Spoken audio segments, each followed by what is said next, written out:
She stood at his doorway with nothing but a worn carpet bag and a truth that had ended every chance at love before. I can't have children. Most men would have turned her away. But Wyatt Boone, weathered cowboy, widowed father of 4 wild souls, just smiled through the dust and heartache. Good, he said, voice rough as prairie wind. I've got enough kids for both of us. What happened next would shake the Wyoming territory, test every law of family and blood, and prove that sometimes the fiercest love grows in the most barren soil. Stay with me until the end of this story and comment what city you're watching from. I want to see how far this tale travels across the world. The June heat of 1886 pressed down on Wyoming territory like God's own hand, heavy and merciless, turning the Bennett Valley into a furnace of shimmering dust and dying grass. The stagecoach that rattled through that desolate landscape carried only 2 passengers, a whiskey drummer sleeping off last night's sins, and a woman who'd learned long ago that hope was a luxury she couldn't afford. Eleanor Pike sat with her spine straight, hands folded over a leather carpet bag that held everything she owned: 3 dresses, a book of Emerson's essays, a hairbrush with missing bristles, and 1 small wooden box she never opened. She was 28 years old, which in 1886 might as well have been ancient for an unmarried woman, though the gray threading through her auburn hair and the lines around her green eyes made her look older. Not from age, but from the particular weariness that comes from burying too many dreams before their time. The landscape outside her window was unforgiving, endless sage and scrub, punctuated by the occasional cluster of cottonwoods marking where water might be found. In the distance, the mountains rose blue and implacable, their peaks still touched with snow despite the summer heat. Eleanor had seen mountains before, in Pennsylvania where she'd been born, but these western ranges had a different quality, less majesty, more warning. They seemed to say, "We don't care if you live or die out here." She'd been on the road for 17 days, ever since the letter had arrived at the boarding house in Denver, where she'd been teaching basic letters to miners' children for room and board. The letter had been brief, written in a surprisingly elegant hand. Mrs. Eleanor Pike, I am in need of a school teacher for my 4 children, ages 4-11. The position includes room, board, and $15 monthly. No prior experience required, only patience and a firm hand. The ranch is remote. Town is 7 miles. If you can read this letter and still want to come, you're the right sort of stubborn. Wyatt Boone Bennett. Valley, Wyoming Territory. The letter had arrived on the same day her landlady informed her the boarding house was closing. The mine had played out, and the town was dying. Eleanor had read that letter 3 times, packed her bag, and bought a ticket west before her courage could fail. She'd learned not to ask too many questions about new beginnings. Every time she'd asked questions, the answers had closed doors. The stagecoach lurched over a particularly vicious rut, and the whiskey drummer jerked awake with a snort. He squinted at Eleanor through bloodshot eyes, taking in her worn but respectable traveling dress, the careful way she held herself apart from the dusty upholstery. "You headed to Clearwater?" he asked, his voice graveled with drink and tobacco. "Bennett Valley," Eleanor replied, her voice cool and polite. The voice of a woman who'd learned to discourage familiarity. The drummer's eyebrows rose. "Bennett Valley? Ain't nothing out there but the Boone place. You got business with Wyatt?" Eleanor kept her gaze on the window. "I'm to be the children's teacher." The drummer let out a low whistle. "Well, hell, pardon my language, ma'am, but those kids, they've run off 3 teachers in 2 years, little savages, the lot of them. No offense to Wyatt, but he's been raising them wild since their mama—" He stopped abruptly, seeming to realize he'd said too much. Eleanor turned to look at him directly. "Since their mother what?" The drummer shifted uncomfortably. "Died. 3 years back, fever took her, but that ain't the strangest part of the situation." He leaned forward, his breath sour. "None of those kids are actually his, He just collected them. Orphans from the wagon trains, unwanted babies, children whose folks died, or disappeared. He just took them in like stray cats. Now the county's starting to ask questions about whether he's fit to keep them, seeing as how he's got no legal claim and no wife to help raise them proper." Eleanor absorbed this information in silence. The letter hadn't mentioned any of this. Not the dead wife, not the county's concerns, and certainly not the fact that the children weren't Wyatt Boone's by blood. She should have felt deceived, perhaps even alarmed. Instead, she felt a strange kinship with a man she'd never met, a man who apparently built his family from the broken pieces the world had discarded. "How much further?" she asked. "Another hour, maybe 2. Driver's supposed to drop you at the crossroads. The ranch is about a mile up the valley from there." The drummer settled back into his seat. "You seem like a sensible woman. My advice? Take one look at the situation and get back on the next stage to Clearwater. That ranch ain't no place for a lady on her own." Eleanor almost smiled. If there was one thing she'd learned in 28 years of living, it was that she'd never been the kind of lady people made places for. She'd always had to carve out her own. The stagecoach finally shuddered to a stop at a crossroads marked by a weathered wooden sign. One arrow pointed toward Clearwater, 7 miles of civilization, however rough. The other pointed toward Bennett Valley, toward a name she'd memorized, Boone Ranch. The driver climbed down and retrieved her bag with brisk efficiency. "You sure about this, ma'am? I can take you on to Clearwater, no extra charge." "I'm sure," Eleanor said, accepting his hand as she descended. The ground beneath her feet was hard-packed earth, baked solid by the relentless sun. The wind carried the scent of sage and something else. Water, perhaps, or the promise of it. "Good luck, then," the driver said, though his tone suggested she'd need considerably more than luck.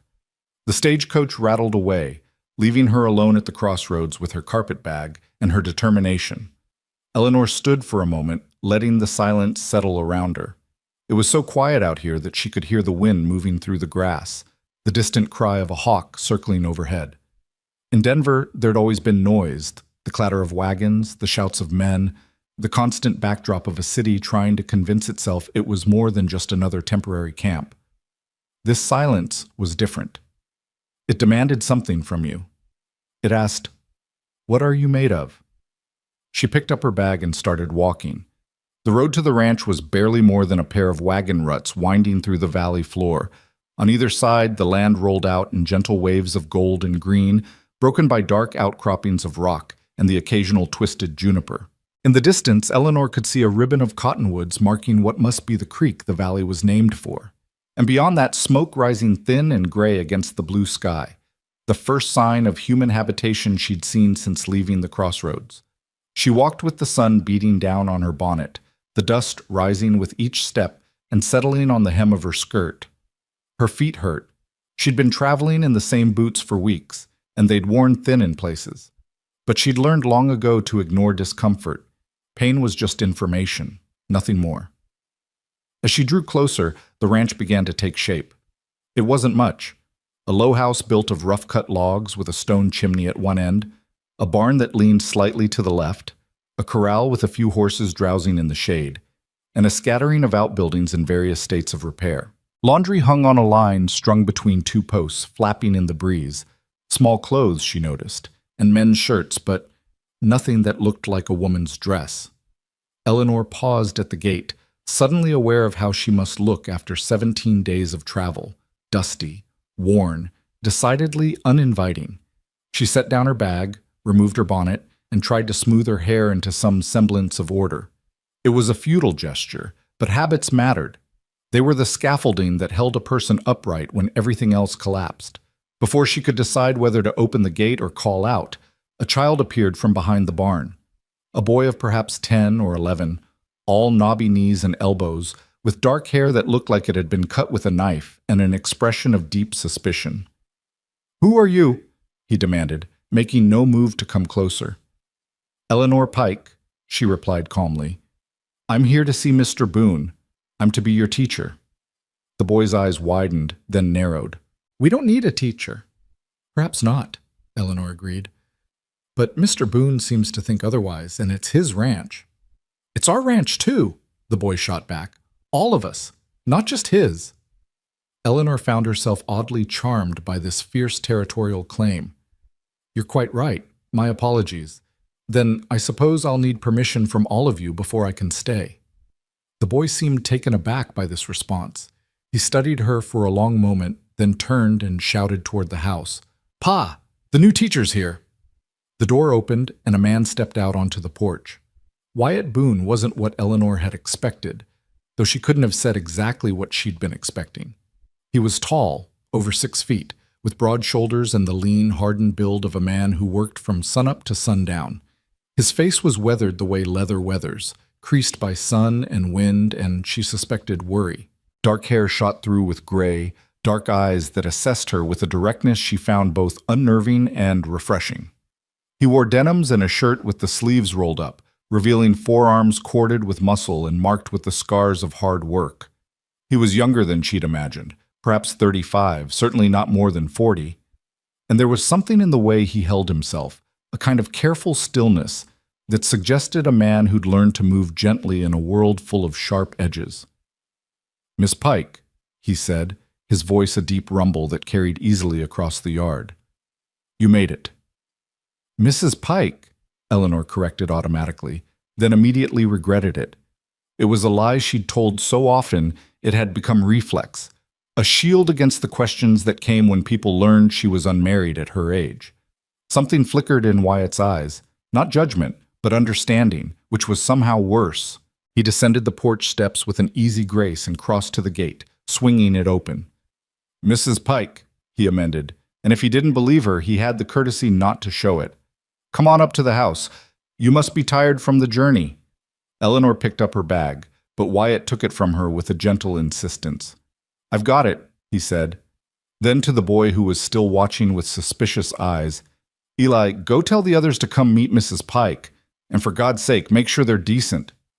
Eli took off at a run, and Eleanor followed Wyatt toward the house. Up close, she could see the care that had gone into the place despite its rough appearance. The porch steps were solid, the windows recently glazed, the door hanging straight and true. Inside, the house was dim and surprisingly cool after the blazing sun. The main room served as kitchen, dining room, and sitting room all at once. A large stone fireplace dominated one wall, a scarred table and mismatched chairs occupied the center, and in one corner stood a rocking chair with what looked like mending piled on the seat. "It's not much," Wyatt said, setting her bag down near the door, "but it's clean and the roof doesn't leak, at least not much." "It's fine," Eleanor said, and meant it. She'd lived in worse places. "The letter mentioned 4 children?" "Yes, ma'am, 4. Wyatt moved to the stove where a pot of coffee sat warming. He poured 2 cups without asking and handed her one. "You met Eli. He's 11, best I can figure. Then there's Mara. She's 9. Tommy's 7, and June's the baby at 4. They're good kids, but they've been through a lot. They don't trust easy." "I don't imagine they would," Eleanor said, accepting the coffee. It was strong and bitter, but hot, and she was grateful for it. "The man on the stagecoach told me their circumstances." Wyatt's jaw tightened. "Did he now? What else did he tell you?" Eleanor met his gaze directly. "That they're not yours by blood, that their mother, your wife, died 3 years ago, that the county has questions about your fitness to keep them." For a long moment, Wyatt didn't respond. He stood by the window, silhouetted against the bright afternoon light, his expression unreadable. When he finally spoke, his voice was carefully controlled. "That's all true. I won't lie to you about any of it. My wife Clara and we couldn't have children of our own. So we took in the ones nobody else wanted. First it was just Eli, found him half-starved by a wagon train, parents both dead of cholera. Then Mara came from a family passing through, too many mouths to feed, and she was one too many. Tommy's mother died in childbirth. Father drank himself to death 6 months later. And June—" He paused, and Eleanor saw his throat work.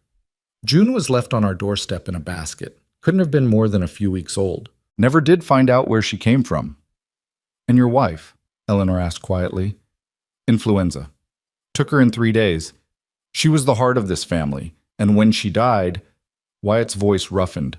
"Well, things got harder. The county marshal came by last year, said there were concerns about me raising 4 children alone, especially children I'd never legally adopted. Said there needed to be a woman in the house to make it proper, to make sure the children were being raised right. He gave me 6 months to find a wife or a housekeeper, or they'd take the kids to the orphanage in Cheyenne."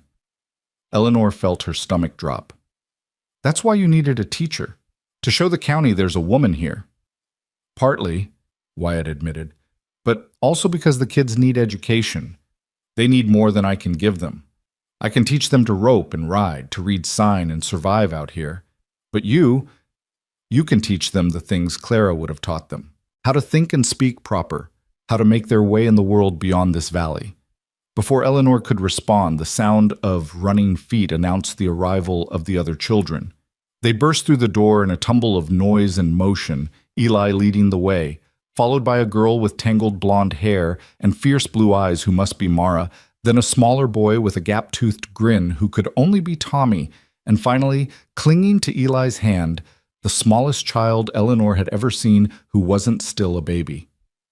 June was tiny, all enormous dark eyes and delicate features, wearing a dress that had been mended so many times it was more patches than original fabric. She regarded Eleanor with the wary intensity of a wild creature deciding whether to flee or investigate.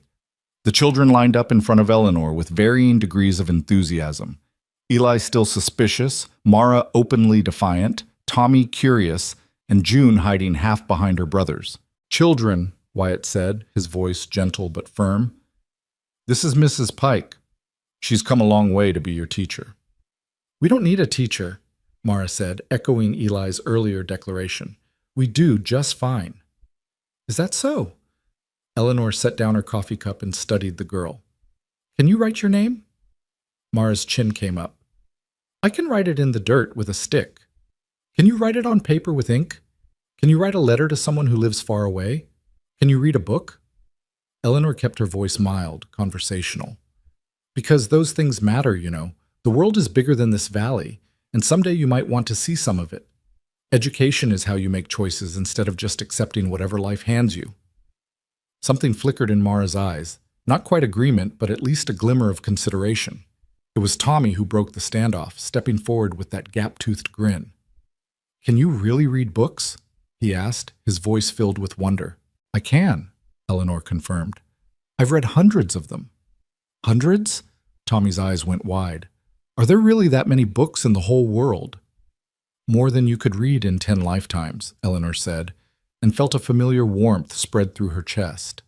This moment of a child's mind opening to possibility. This was why she'd kept teaching even when everything else had fallen apart. "And if you'd like, I can teach you to read them too." "Could you read us a story?" Tommy asked eagerly. "Right now?" Wyatt started to intervene. "Tommy, Mrs. Pike just got here. She's tired." "I'd be happy to," Eleanor interrupted. She opened her carpet bag and withdrew the book she'd carried across half the country, a worn copy of Grimm's fairy tales, its spine cracked from countless readings. "Shall we sit outside? It's too fine an afternoon to waste indoors." The children's faces transformed. Even Eli's suspicion softened into something like interest, and Mara's defiance gave way to curiosity. They followed Eleanor out to the porch, and she settled into the rocking chair while they arranged themselves on the steps below her. June, after a moment's hesitation, climbed up into Eleanor's lap with the unself-conscious trust of very young children. Eleanor opened the book, feeling the familiar weight of it in her hands, and began to read. She'd always had a gift for voices. She could make the wolf sound menacing and the princess sound brave, could shift from narrator to character with ease. The children were transfixed, their eyes fixed on her face as the story unfolded. Even Wyatt, who'd followed them outside and now leaned against the porch rail, seemed caught up in the tale.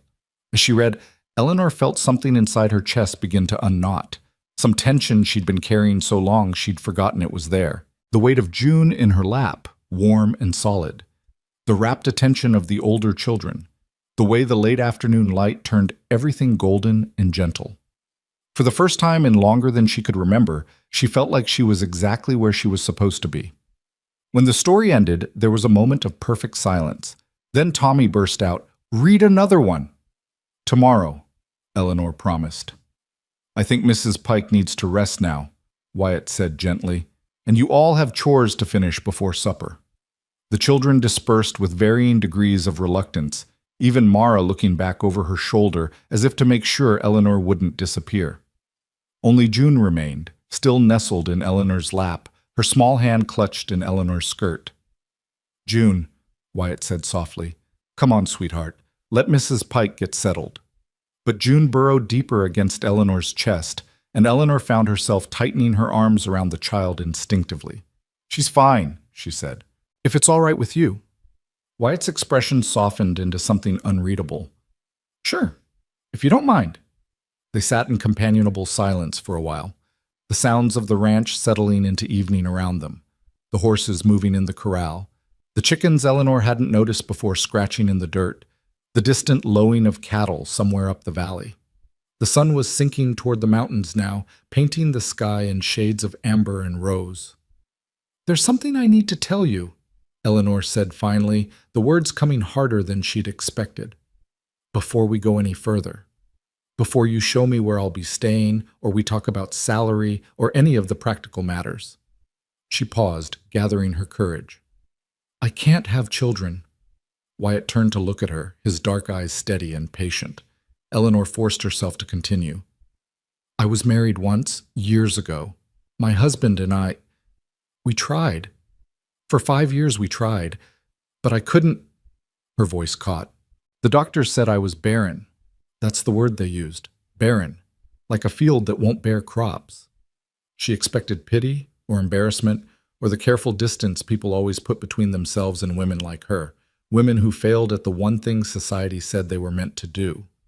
Instead, Wyatt crossed to the rocking chair and crouched down so they were at eye level. Mrs. Pike, he said, his voice gentle but firm. Look at me. She did, though it cost her. You being here isn't about bearing children. It's about raising them, teaching them, showing them there's more to life than survival. He gestured toward the yard where the children had disappeared. Those 4 kids in there, they've already been born. They've already been abandoned or orphaned or given up on. What they need isn't a woman who can give birth. What they need is a woman who can give them a future. Eleanor felt tears prick her eyes and blinked them back fiercely. The man on the stagecoach said you needed a wife to satisfy the county. I need a woman in this house who cares about those children, Wyatt corrected. Whether you're a teacher or a housekeeper or something else, that's between you and me and nobody else's business. As far as the county is concerned, you're here in a respectable capacity, and that's all that matters. He paused, then added quietly, and for what it's worth, that husband of yours was a fool. Any man who'd judge a woman's worth by whether she can bear children isn't worth the air he breathes. The tears escaped then, tracking hot down Eleanor's cheeks. She couldn't remember the last time someone had defended her like that, had looked at her brokenness and seen something whole instead. June stirred in her lap, looking up with those enormous dark eyes. Why are you crying? The child asked in a small, clear voice. Eleanor managed a shaky laugh and wiped her eyes. Because sometimes people say exactly the right thing at exactly the right time, and it makes you feel like maybe the world isn't as hard as you thought it was.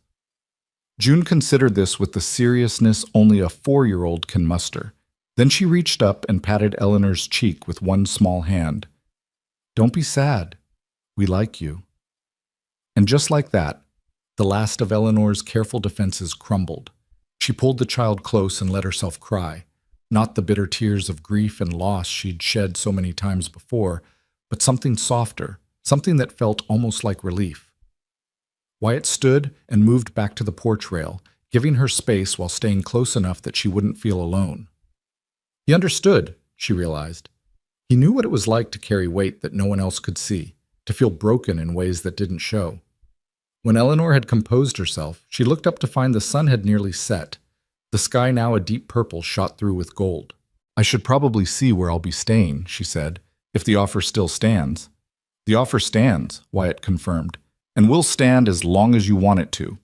He led her inside, June still attached to her like a small barnacle, and showed her to a room off the main space, small but clean, with a real bed, a dresser with a cracked mirror, and a window that looked out toward the mountains. This was Clara's sewing room, he said, but it hasn't been used for much since, well, it's yours now if you want it. Eleanor set her carpet bag on the bed and looked around. The room smelled faintly of lavender and dust, and there were still spools of thread lined up on the dresser like soldiers. Evidence of a woman who'd lived here, loved here, tried to make beauty in this harsh place. It's perfect, she said, and meant it. Supper's in about an hour, Wyatt said. Nothing fancy. Just stew and cornbread. But you're welcome to rest until then. After he left, pulling June gently along with promises of helping with the chickens, Eleanor sat on the edge of the bed and let the reality of her situation settle over her. She was here, in Wyoming territory, in a valley that barely registered on any map, in a house full of orphan children and one cowboy who smiled through heartache. She should have been terrified, should have been questioning every decision that had led her to this moment. Instead, she felt something she hadn't felt in years: hope. Fragile and tentative as new grass after winter, but real.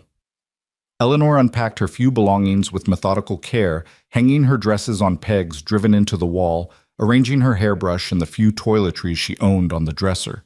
When she reached the bottom of her bag, her hand closed around the small wooden box she never opened. She sat holding it for a long moment, running her thumb over the carved lid.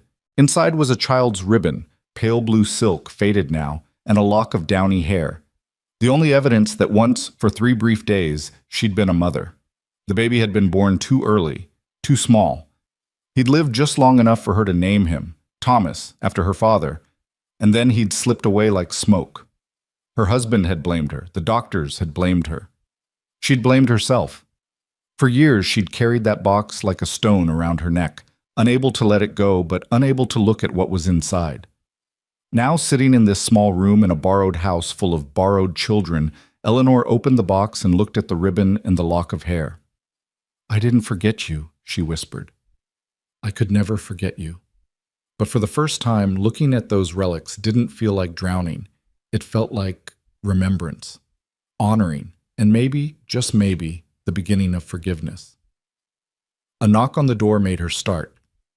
"Mrs. Pike." It was Mara's voice, uncertain. "Pa says supper's ready." Eleanor closed the box gently and set it on the dresser. "I'll be right there." When she emerged, she found the table set with mismatched plates and cups, steam rising from a pot of stew that actually smelled delicious.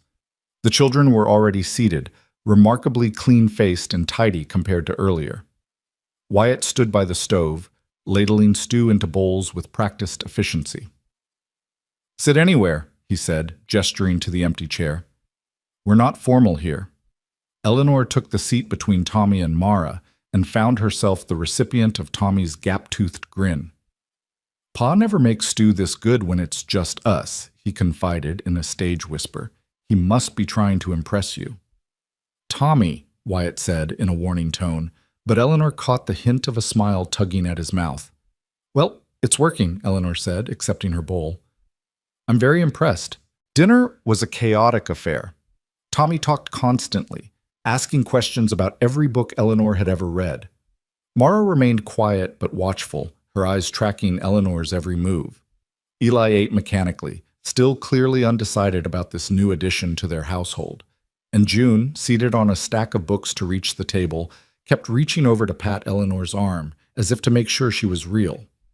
Wyatt presided over it all with a patience Eleanor found remarkable. He refereed disputes, enforced basic table manners, and somehow managed to eat his own meal in between managing everyone else's.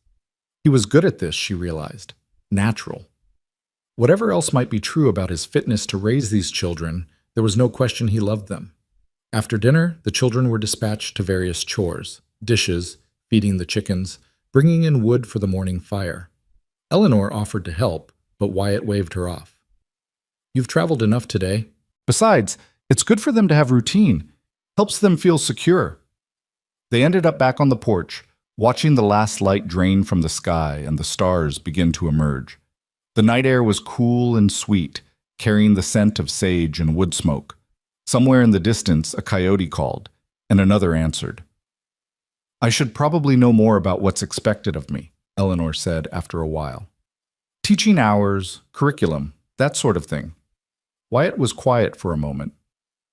"Truth is, I'm making this up as I go. I never hired a teacher before. Clara used to teach them their letters, but since she's been gone..." He trailed off, then seemed to gather himself. "What I'd like is for you to spend mornings on proper schooling, reading, writing, arithmetic, whatever else you think they need. Afternoons they'll do chores, and evenings are for family time. Sundays we rest, mostly, though there's always work to be done on a ranch." "That seems reasonable," Eleanor said. What about supplies, books, slates, that sort of thing? There's a general store in Clearwater. Make a list of what you need, and I'll ride in next week to fetch it.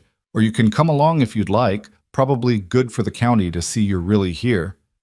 Eleanor nodded, filing this away. The county. The ever-present threat hanging over this makeshift family. How long do we have before the marshal comes back? 3 months, give or take. He said he'd check in again come September. Wyatt's jaw tightened. Long enough for him to see we're doing things proper. And if he decides we're not, then I lose them.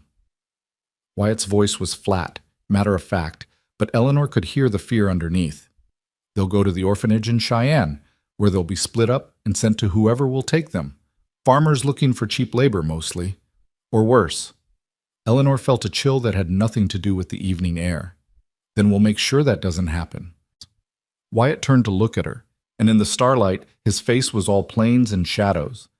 You're not what I expected, Mrs. Pike. What did you expect? Someone older, harder, someone who'd see this as just a job. He paused. You already care about them. I can see it. Eleanor didn't bother denying it. I've always been a fool that way, caring too much too fast. It's gotten me hurt before. Yeah, Wyatt said softly. Me too. They sat in comfortable silence after that, until the children began emerging from the house in their night clothes, worn shirts and patched trousers, a nightgown for Mara that had been lengthened so many times it looked like patchwork. They gathered on the porch like moths drawn to light. Story time? Tommy asked hopefully. Eleanor glanced at Wyatt, who nodded. Short one. It's late. So Eleanor retrieved her book and by lamplight read them another tale. This one about a girl who was clever and brave and saved herself. When she finished, the children were drooping with exhaustion, even Eli struggling to keep his eyes open. Wyatt herded them toward the loft where they slept, but June broke free and ran back to Eleanor, throwing her small arms around Eleanor's neck. You'll be here tomorrow? The child whispered, her voice anxious. Eleanor felt her heart crack and mend in the same instant. I'll be here tomorrow, she promised, and the day after that, and the day after that. June nodded, satisfied, and allowed Wyatt to carry her up to bed. Eleanor could hear him moving around upstairs, the murmur of his voice as he settled them down, the creak of floorboards, the sounds of a father tucking in his children. She sat on the porch until he came back down, until the lamp upstairs went dark and the house settled into sleep. When he joined her again, he carried 2 cups of coffee. Thank you, he said simply, for staying, for reading to them, for everything. Don't thank me yet, Eleanor replied. I haven't done anything but read a few stories. You gave them hope, Wyatt said. That's not nothing. Eleanor accepted the coffee and cradled it in her hands, feeling the warmth seep into her palms. I should tell you something else. About why I came here. All right. I was married, she began, the words coming easier now in the darkness. To a man named Robert Pike. We met in Philadelphia. He was a clerk, I was a school teacher. It seemed like a sensible match. We were married 5 years, and in that time, I got pregnant 3 times. She paused, forcing herself to continue. The first 2, I lost before the 3rd month. The 3rd, he lived for 3 days. Long enough to break my heart. Wyatt said nothing, just listened with that same patient stillness. After that, Robert couldn't look at me anymore. He said I'd failed him, failed my duty as a wife. The doctors agreed. They said my womb was inhospitable, that I'd never carry a child to term. Robert left me 6 months later. Got the marriage annulled on grounds that I couldn't fulfill my marital obligations. She laughed, but there was no humor in it. I kept his name, though. Seemed easier than explaining to everyone why I was Miss Winchester again at 23. I'm sorry, Wyatt said quietly. For all of it. For the loss, and for him being a coward. I don't tell you this for pity, Eleanor said. I tell you because you should know who you've hired. I'm a woman who couldn't keep her own child alive.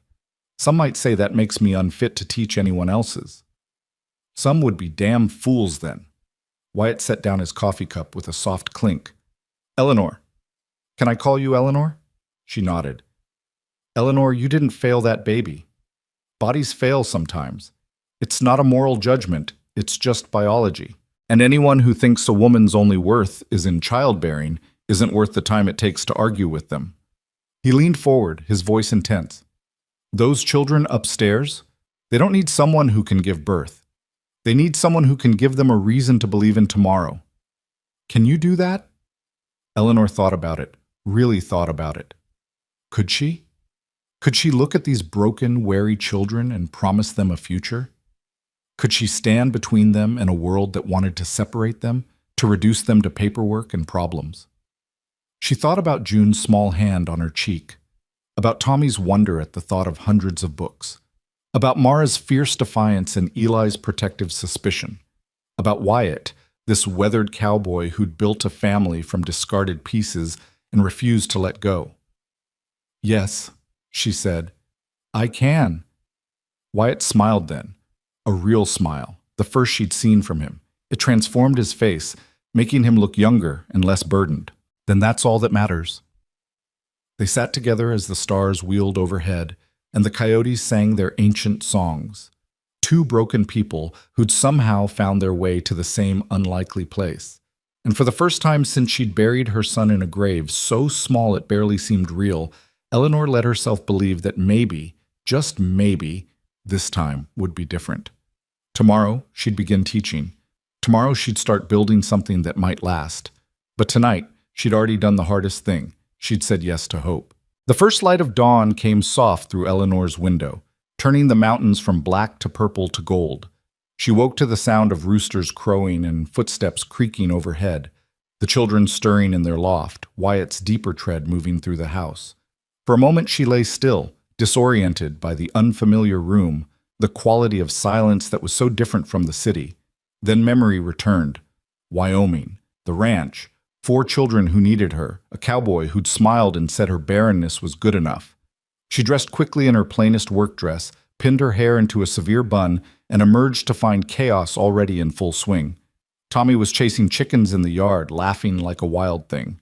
Mara sat on the porch steps, braiding June's hair with fierce concentration, while the little girl squirmed and whined. Eli was nowhere to be seen, but Eleanor could hear the sound of an axe biting wood somewhere behind the barn. Wyatt stood at the stove, flipping flapjacks with one hand while trying to pour coffee with the other. He looked up when Eleanor entered, and something in his expression shifted. Relief, maybe, or just acknowledgement that she'd actually stayed the night. "Morning," he said. "Hope the roosters didn't wake you too early." "I'm used to early rising," Eleanor replied. "Can I help?" "Can you keep those flapjacks from burning while I deal with the coffee situation?" Eleanor took the spatula from him, their fingers brushing briefly in the transfer. The touch was innocent, practical, but it sent an unexpected jolt through her, a reminder that she'd been alone for a very long time, that the warmth of human contact was something she'd almost forgotten she needed. She focused on the flapjacks, flipping them with careful precision. Wyatt moved around the kitchen with easy efficiency, gathering plates, calling the children in for breakfast. They came reluctantly. Tommy still flushed from his chicken chasing, Mara, with June's hair now neatly braided, Eli appearing from wherever he'd been with wood shavings caught in his dark hair. Breakfast was as chaotic as dinner had been, but there was a rhythm to it that Eleanor found herself sliding into naturally. She poured milk, settled disputes over who got the last flapjack, wiped syrup off June's face 3 times before giving up and letting the child be sticky. Wyatt caught her eye across the table at one point and smiled. Not the careful, measured smile of last night, but something easier, more genuine. After breakfast, the children scattered to morning chores, and Eleanor found herself alone with Wyatt in the kitchen, washing dishes in companionable silence. He washed, she dried, and the simple domesticity of it felt both strange and right. "So," Wyatt said after a while, "you ready to try teaching this crew?" "As ready as I'll ever be," Eleanor replied. "Though I should warn you, I've never taught anyone quite this energetic before." Wyatt laughed, a sound that seemed to surprise him as much as it surprised her. "That's a polite way of putting it. Clara used to say they were half children, half wild animals." It was the first time he'd mentioned his wife so casually, without the weight of grief pulling his words down. Eleanor took it as a good sign, a measure of trust. "Tell me about her," she said. "If you don't mind." Wyatt was quiet for a long moment, his hands stilled in the dishwater. She was good. Better than me in just about every way. Patient where I was quick to anger, gentle where I was rough. She saw these kids, saw all the broken pieces the world tried to throw away, and she just loved them. Simple as that. Didn't matter where they came from or what they'd been through. She just loved them like they were hers. She sounds remarkable. She was. Wyatt pulled his hands from the water, dried them on a towel. She'd be glad you're here. She worried at the end about what would happen to them if anything happened to her. Made me promise I'd keep them together, no matter what. Then that's what we'll do, Eleanor said firmly, whatever it takes. Wyatt looked at her with an intensity that made her breath catch. You mean that? I don't say things I don't mean. Something passed between them then. Not attraction exactly, though Eleanor couldn't deny there was an element of that. More like recognition.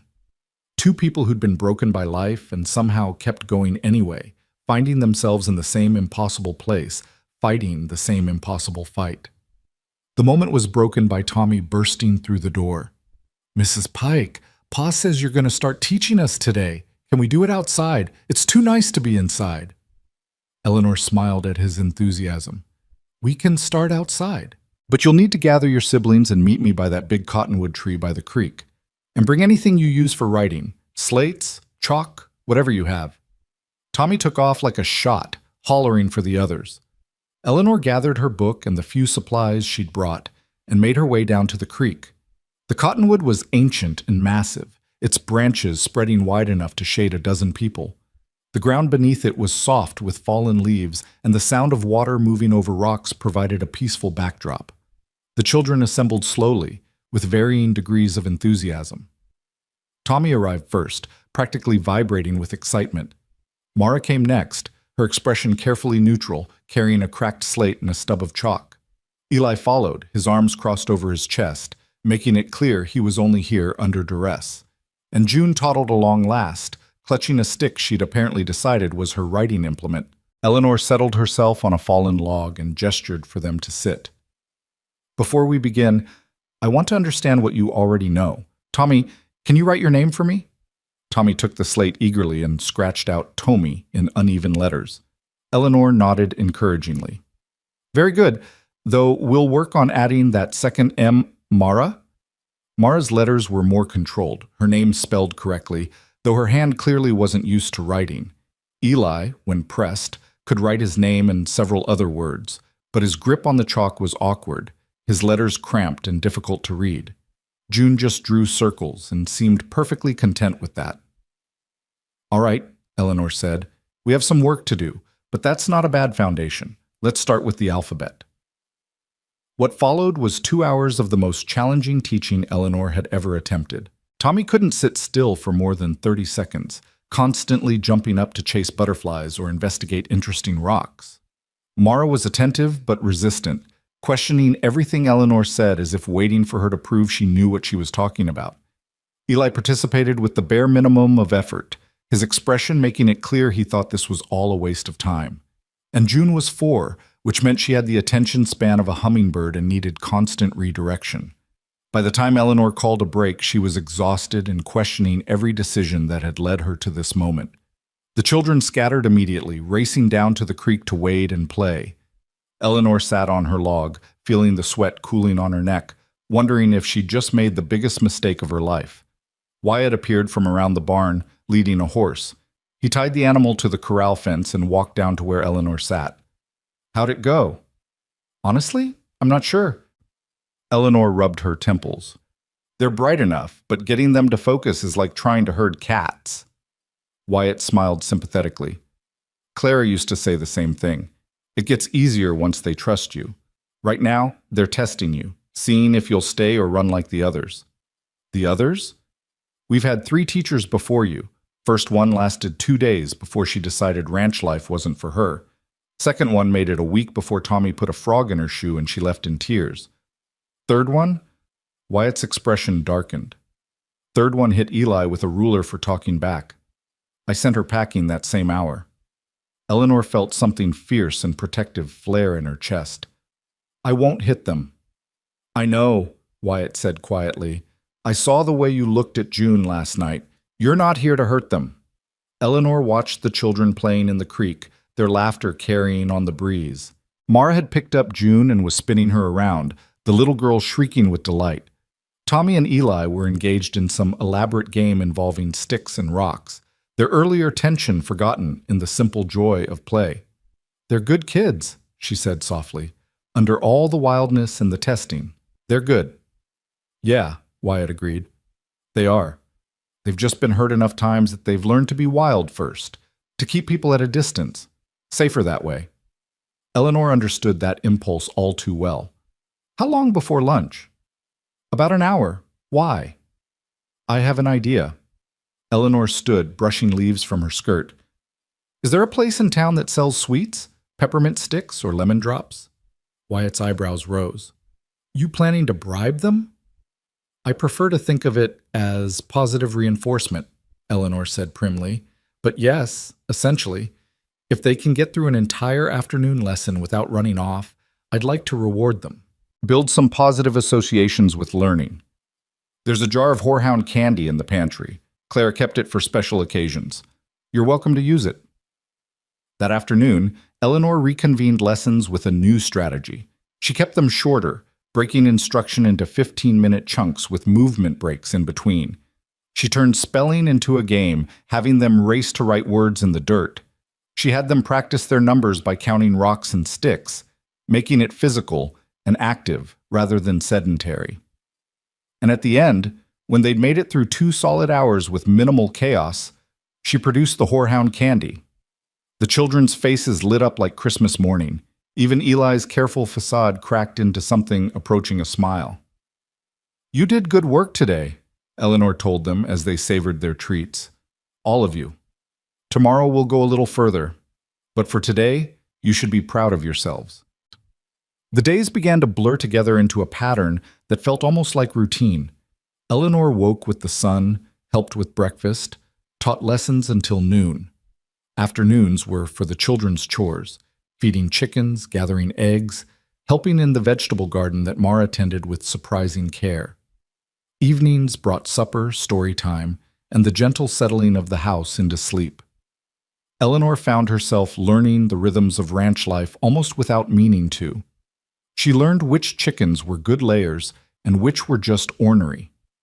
She learned that the brown cow, Bess, would kick if you approached from the left, but was gentle as a lamb from the right. She learned the sound of Wyatt's footsteps, could distinguish them from the children's even in the dark. And slowly, almost imperceptibly, the children began to soften toward her. Tommy started showing her his treasures, interesting rocks, bird feathers, a perfectly round robin's egg he'd found abandoned. Mara began staying after lessons to ask questions, hungry for knowledge in a way that broke Eleanor's heart because she recognized it. It was the hunger of a smart child who'd never had anyone take her intelligence seriously. Eli was harder to reach, but Eleanor was patient. She noticed he had a gift for numbers, could calculate in his head faster than she could work it out on slate. So she started giving him harder problems, challenges that engaged his mind instead of boring it. The first time he solved a complex equation and looked up at her with genuine surprise and pride, she knew she'd won a small victory. And June? June attached herself to Eleanor like a shadow, following her everywhere, constantly reaching for her hand or climbing into her lap. The child was starved for maternal affection in a way that made Eleanor ache. She remembered what Wyatt had said, that June had been left on their doorstep as an infant, never knowing who her mother was or why she'd been given away.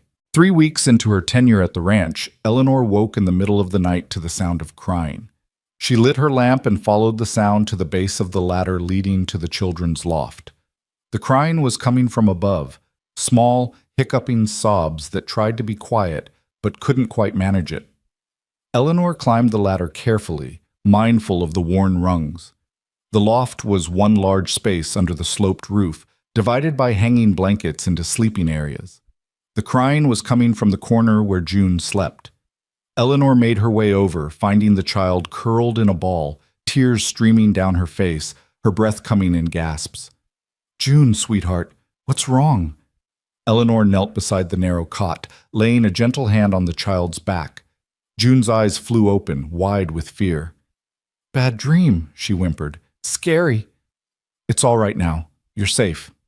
Eleanor gathered the child into her arms, feeling the small body shake with residual fear. "Do you want to tell me about it?" June buried her face in Eleanor's shoulder. "Lost," she whispered. "Everyone gone. Calling and calling, but nobody comes." Eleanor's throat tightened. She rocked the child gently, humming a song her own mother had sung to her a lifetime ago. Around them, the other children slept on, Mara in the next bed over, the boys in their sectioned area beyond the blanket. Only June was awake, trapped in the terror of her dreams. "You're not lost," Eleanor murmured. "You're right here, safe and warm. And I'm here. Your pa is downstairs. Mara and Tommy and Eli are all right here with you. Nobody's leaving." "Promise?" June's voice was so small, so desperately hopeful. "I promise." And as Eleanor said it, she realized she meant it. Somewhere in the past 3 weeks, this place had become home. These children had become hers in all the ways that mattered. The thought should have terrified her. She'd sworn never to let herself care this much again, never to give her heart away to children who could be lost. But it was too late now. She was already in love with all of them. She stayed in the loft, rocking June until the child's breathing evened out and she drifted back to sleep. Only then did Eleanor carefully return her to bed, tucking the thin blanket around her small form. As she turned to leave, she found Mara watching her from the next bed, her eyes glinting in the lamplight. "She has those dreams a lot," Mara whispered. "Ever since she was tiny, Ma used to say June would carry the scar of being left her whole life, that the best we could do was just keep showing up, keep proving we wouldn't leave too." Eleanor moved closer, crouching beside Mara's bed. "That's very wise. Your mom must have been a remarkable woman." "She was." Mara was quiet for a moment. "Are you going to stay, Mrs. Pike? Or are you going to leave like the others?" The question hung in the air between them, weighted with all of Mara's fears and all of Eleanor's complicated history. Eleanor could have deflected, could have given some vague reassurance. Instead, she chose honesty. "I want to stay," she said quietly. "I want to stay more than I've wanted anything in a long time. But I can't promise nothing will ever force me to leave, because life doesn't work that way. What I can promise is that I'll fight to stay. That I won't leave because things get hard or because you kids are difficult. I'll only leave if I have absolutely no other choice." Mara studied her for a long moment, then nodded slowly. "I guess that's fair." She paused. "You're different from the others. You don't look at us like we're problems to solve. You look at us like we're just people." "That's because you are," Eleanor said simply. "You're people who deserve to be loved and taught and given a chance at a real future. That's all any child deserves." "Even orphans? Even kids nobody wanted?" Eleanor felt her heart crack wide open. "Especially those kids, because they're the ones who need it most." When Eleanor finally climbed back down the ladder, she found Wyatt sitting at the kitchen table, a single lamp burning, his hands wrapped around a cup of what was probably cold coffee by now. He looked up as she descended, his expression unreadable. "June?" he asked simply. "Nightmare. She's asleep again now." Eleanor moved to the stove, finding the coffee pot still warm. She poured herself a cup and joined him at the table. "Mara says she has them often." Wyatt nodded heavily.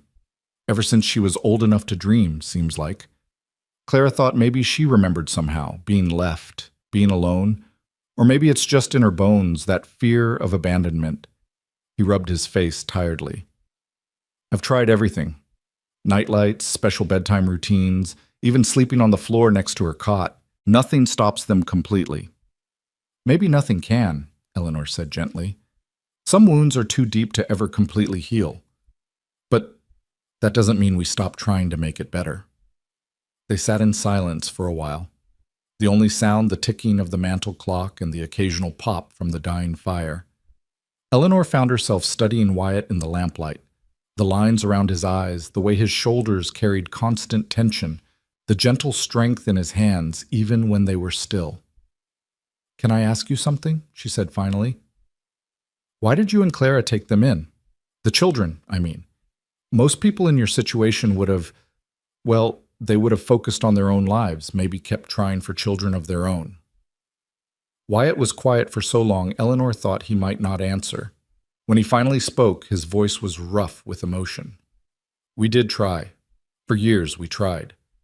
Clara had 3 miscarriages in 4 years, and each one nearly destroyed her. After the third, the doctor told us trying again might kill her, said her body just couldn't carry a child to term. Eleanor's breath caught. The parallel to her own story was so exact it made her dizzy. I told her it didn't matter, Wyatt continued, that having her was enough, that we'd make a life just the 2 of us. But she was heartbroken, felt like she'd failed somehow, like she'd let me down. He looked up at Eleanor, his dark eyes bright with unshed tears. Then one day, we found Eli. He was maybe 6 years old, half-starved, hiding in our barn. His parents had died on the wagon train, and nobody wanted to take responsibility for another mouth to feed. Claire took one look at him and said, "This is how we're meant to be parents." "So you kept him?" "We kept him, and then we kept the others as they came. And you know what? Clara never felt like a failure again. She loved those kids like they'd come from her own body. She was happy." His voice broke on the last word. She was finally happy. Eleanor reached across the table and took his hand without thinking, squeezing it gently. She'd be proud of you, of how you've kept them together, kept fighting for them. Wyatt's fingers tightened around hers. Some days I'm not sure I'm doing right by them. I'm just a cowboy, Eleanor. I know horses and cattle and how to survive in hard country. But teaching them? Helping them grow into good people? That was Clara's gift, not mine. You're doing fine, Eleanor said firmly. More than fine. Those children are fed and clothed and safe. They know they're loved. That's not nothing, Wyatt. That's everything. He looked at their joined hands, then up at her face.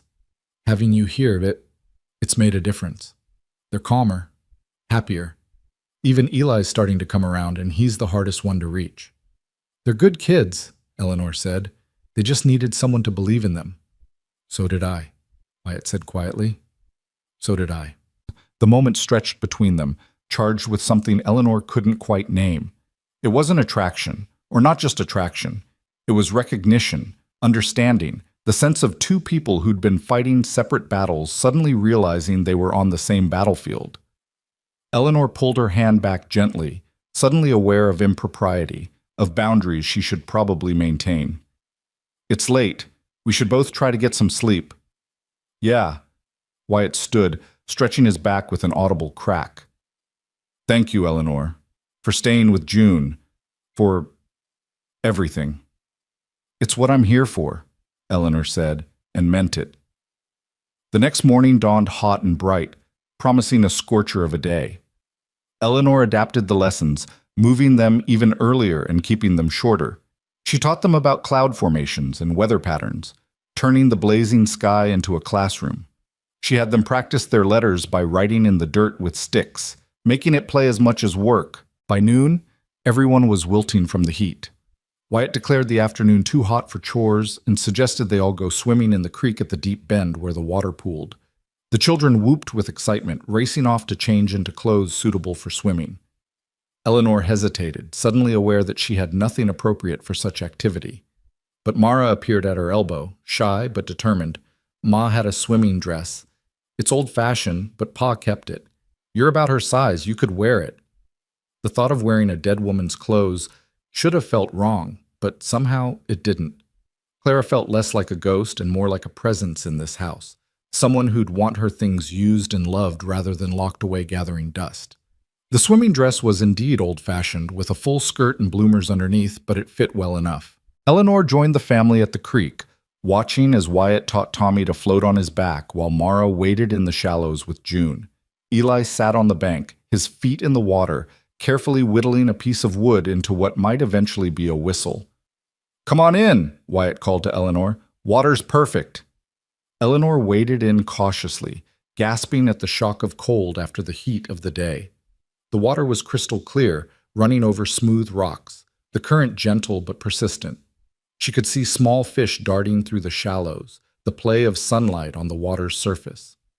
June broke free from Mara and paddled over to Eleanor with all the confidence of a fish. The child clearly had no fear of water, dunking her head under and coming up laughing, her dark hair plastered to her skull. Eleanor found herself laughing too, swept up in the simple joy of a hot day and cold water and children playing without fear or worry. Wyatt swam over, his hair wet and slicked back, water streaming down his face. "You look happy," he observed. "I am happy," Eleanor realized with some surprise. "I can't remember the last time I felt this light." "It's the water," Wyatt said with a smile. "Washes away everything except what matters." They floated side by side in the gentle current, watching the children play, and Eleanor felt something in her chest unknot, some tension she'd been carrying so long she'd forgotten it was there. For the first time in years, she wasn't thinking about what she'd lost or what she could never have. She was just here, now, in this moment with these people who were becoming her family. That evening, after supper and stories, after the children had been tucked into bed and the house had settled into quiet, Eleanor found herself back on the porch with Wyatt. It had become their routine, these quiet evening conversations under the stars. A time to decompress from the day, to share observations about the children, to simply exist in each other's company without expectation or demand. "The marshal's coming next week," Wyatt said without preamble. "County sent word today when I was checking the mailbox at the crossroads." Eleanor felt her stomach drop. "Already? I thought we had more time." "So did I. But apparently there's been some pressure from the town council, people asking questions about propriety, about whether it's appropriate for an unmarried man and woman to be living under the same roof, even with the children here." Wyatt's voice was tight with anger. As if any of them gave a damn about these kids before. As if they didn't turn a blind eye when the children needed help. "What do we need to do?" Eleanor asked, forcing her voice to stay calm even as her heart raced. "Show him we're doing things proper, that the kids are being educated, that there's a woman's influence in the house, that everything is respectable and above board." Wyatt ran a hand through his hair in frustration. "I hate this. Hate having to prove to strangers that I love these children, that I'm capable of raising them right." "I know," Eleanor said softly. "But if it keeps them safe, keeps them with you, then we'll do whatever we have to do." Wyatt looked at her for a long moment. "You mean that? You're really willing to fight for them?" "I told you the first night, I don't say things I don't mean." Eleanor met his gaze steadily. "These children are mine now too, Wyatt. Maybe not by blood or law, but in every way that matters. Nobody's taking them without a fight." Something fierce and grateful flashed across Wyatt's face. He reached for her hand, and this time Eleanor didn't pull away. They sat like that, hands clasped, watching the stars wheel overhead, drawing strength from each other for the battle ahead. Neither of them spoke of the growing feeling between them, the way Eleanor's breath caught when Wyatt smiled, the way Wyatt's eyes followed Eleanor when she moved through the house, the comfortable silence that spoke of deep understanding. There wasn't time for such things. There was only the fight ahead, the children to protect, the family to save. But the feeling was there nonetheless, growing like prairie grass after rain, quiet, persistent, and impossible to ignore. The week before the marshal's visit passed in a blur of preparation that felt equal parts necessary and absurd. Eleanor threw herself into making the house look as respectable as possible, scrubbing floors that were already clean, mending curtains that hardly needed mending, organizing shelves with a precision that bordered on obsessive. The children caught her anxiety like a fever, growing quieter and more watchful as the days ticked down. On Tuesday, Eleanor was beating dust from the rug on the porch when Mara appeared beside her, her face tight with worry. "Mrs. Pike, what happens if the marshal doesn't think we're good enough? What if he says Pa can't keep us?" Eleanor set down the rug beater and pulled the girl close, feeling the tension in her thin shoulders. "Then we'll figure something else out. But that's not going to happen, Mara. You're good children being raised by a good man. The marshal will see that." "The last marshal didn't," Mara said quietly. "The one before this one. He came 2 years ago, after Ma died. He looked at us like we were cattle at auction, trying to figure out what we were worth. He told Pa that orphans belonged in orphanages, not on ranches, that Pa was being selfish keeping us here." Eleanor felt anger flare hot in her chest. "What did your Pa say?" He said we were his children, orphanage or no orphanage, and that the marshal could go straight to hell if he thought otherwise. A ghost of a smile crossed Mara's face. Ma would have washed his mouth out with soap for cursing, but she'd have agreed with the sentiment. So would I, Eleanor said firmly. And this time, there's two of us standing between you and anyone who tries to take you away. That has to count for something. Wednesday brought unexpected rain, a blessing after weeks of heat, but a complication for Eleanor's plans to showcase the children's outdoor learning. She adapted quickly, turning the main room into a classroom and drilling them on their letters and numbers with an intensity that had Tommy squirming in his chair and even Eli paying close attention. Wyatt watched from the doorway at one point, his expression unreadable, before disappearing back outside to tend to the animals in the downpour. That evening, as Eleanor helped clear the supper dishes, Wyatt caught her arm gently. You're pushing too hard. The kids are wound tight as springs and you look like you haven't slept in days. I'm fine, Eleanor said automatically. You're not fine. None of us are. Wyatt's voice was gentle but firm. Come on, let's take a walk. In the rain? It's letting up. Besides, sometimes you need the weather to match how you're feeling inside. They left the children under Eli's watchful supervision and walked out into the damp evening. The rain had indeed slowed to a fine mist, and the air smelled of wet sage and earth. The mountains were hidden behind low clouds, and everything felt close and intimate, like the world had shrunk down to just this valley, just this moment.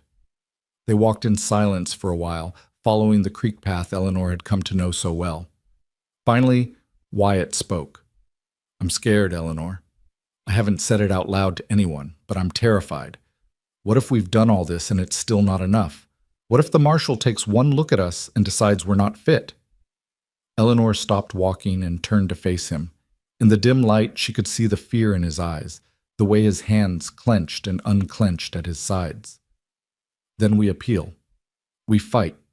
We get a lawyer if we have to. With what money? I'm barely keeping this ranch afloat as it is. A lawyer would cost more than I make in 6 months. Then we'll find another way. Eleanor reached for his hands, holding them firmly in hers. Wyatt, listen to me. Those children belong with you. Anyone with eyes can see that. They're loved and cared for and growing into good people. That has to matter more than paperwork and regulations. In a fair world, maybe. But the world's not fair, Eleanor. You know that as well as I do. I do, she admitted, but that doesn't mean we stop fighting. That doesn't mean we give up. Wyatt pulled her closer, and for a moment Eleanor thought he might kiss her. Instead, he just rested his forehead against hers, both of them drawing comfort from the simple contact, the knowledge that they weren't facing this alone. Thank you, he whispered, for staying, for caring about them, for being here. There's nowhere else I'd rather be, Eleanor said, and realized it was the absolute truth. Thursday afternoon brought an unexpected visitor. Eleanor was teaching the children about fractions using slices of cornbread when the sound of hoofbeats made everyone freeze. Visitors were rare out here, and unannounced visitors almost never meant good news. Wyatt emerged from the barn, wiping his hands on his jeans, his expression wary. Eleanor ushered the children inside and watched from the window as a portly man on a tired-looking horse reined up in the yard. He was dressed in town clothes, a suit that had seen better days, and a bowler hat that looked ridiculous in ranch country. Mr. Boone, the man called out, his voice carrying clearly to where Eleanor stood. Name's Chester Hartley. I'm with the Territorial Welfare Office. I believe you're expecting Marshal Reeves next week, but I wanted to come by ahead of time. Get a sense of the situation before making any official reports. Eleanor's blood ran cold. This wasn't the marshal they'd been preparing for. This was someone else entirely, someone they hadn't expected and didn't know how to handle. She watched Wyatt's shoulders tense, saw him force himself to relax and extend a hand in greeting. Mr. Hartley, welcome to the ranch. Can I offer you some coffee? That would be appreciated. Thank you. Wyatt caught Eleanor's eye through the window and gave a slight nod. She understood immediately, time to put on the show they'd been rehearsing, to prove they were a proper household. She smoothed her skirt, checked that her hair was tidy, and opened the door with a smile she didn't feel. Mr. Hartley, please come in. I'm Mrs. Eleanor Pike, the children's teacher. Hartley removed his ridiculous hat and studied her with sharp eyes that missed nothing. "Mrs. Pike, how long have you been in residence here?" "About a month now," Eleanor replied, gesturing for him to take a seat at the table. "The children are making wonderful progress with their studies." "Are they now?" Hartley settled himself heavily into a chair, his gaze sweeping the room with the methodical attention of a man trained to spot irregularities. The children had frozen in their seats, eyeing the stranger with obvious suspicion. "And where are you from, Mrs. Pike?" "Philadelphia originally. More recently, Denver." Eleanor poured coffee with hands that wanted to shake but didn't. "I taught school there before coming to Wyoming." "Philadelphia," Hartley repeated, as if testing the word. "Long way from home." "This is my home now," Eleanor said firmly. Hartley pulled out a small notebook and pencil. "I'll need to ask you some questions. And the children. Standard procedure, you understand." What followed was one of the most excruciating hours of Eleanor's life. Hartley asked probing questions about the household arrangements, about her relationship with Wyatt, about the children's routines and education. He asked to see where everyone slept, inspecting the house with an invasive thoroughness that made Eleanor's skin crawl. He questioned each child separately, and Eleanor's heart broke watching June's face crumple with confusion and fear. When he finally finished, Hartley closed his notebook with a decisive snap. "I'll be frank with you, Mr. Boone. The situation here is irregular. 4 children, none of them legally yours, being raised by a single man with only a female teacher for propriety's sake. There are concerns about whether this arrangement is in the children's best interests." "These children are in their best interests right here," Wyatt said, his voice tight with controlled anger. "They're fed, clothed, educated, and loved. What more could an orphanage give them? Structure, proper moral guidance, preparation for useful trades or domestic service." Hartley ticked off the points as if reading from a list. "And most importantly, legal oversight. The territory has a responsibility to ensure orphan children are being raised according to proper standards." "Proper standards," Wyatt repeated flatly. "You mean workhouses for the boys and scullery positions for the girls? That's what happens to orphans who go to Cheyenne." "That's a rather cynical view, Mr. Boone." "It's a realistic view. I've seen what happens to children in those places." Hartley stood, retrieving his hat. "Be that as it may, I'll be making my report to Marshal Reeves. He'll conduct his own investigation when he arrives next week, and then a determination will be made." He moved toward the door, then paused. "For what it's worth, the children seem healthy and well cared for. But the law is the law, and appearances matter. You do well to remember that." After Hartley left, the house fell into stunned silence. The children huddled together on the porch, their earlier ease replaced by fear. Wyatt stood by the window, his hands braced against the frame, his whole body radiating tension. Eleanor felt utterly helpless, wanting to comfort everyone and not knowing how. It was June who broke the silence, her small voice trembling. "Is the man going to take us away?" "No," Wyatt said, turning to gather her up in his arms. "No, sweetheart. Nobody's taking you anywhere." But Eleanor saw the doubt in his eyes, the fear he was trying so hard to hide from the children. She saw it because she felt it too. The terrible understanding that sometimes love wasn't enough, that the world could tear apart families for the sake of regulations and propriety. That night, after the children were finally settled into an uneasy sleep, Eleanor found Wyatt sitting on the porch steps, his head in his hands. She sat beside him without speaking, just offering her presence.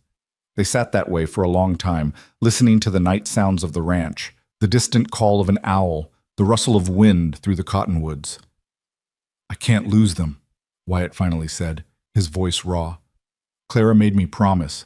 She was dying, and she grabbed my hand so tight it hurt, and she made me promise I'd keep them together no matter what.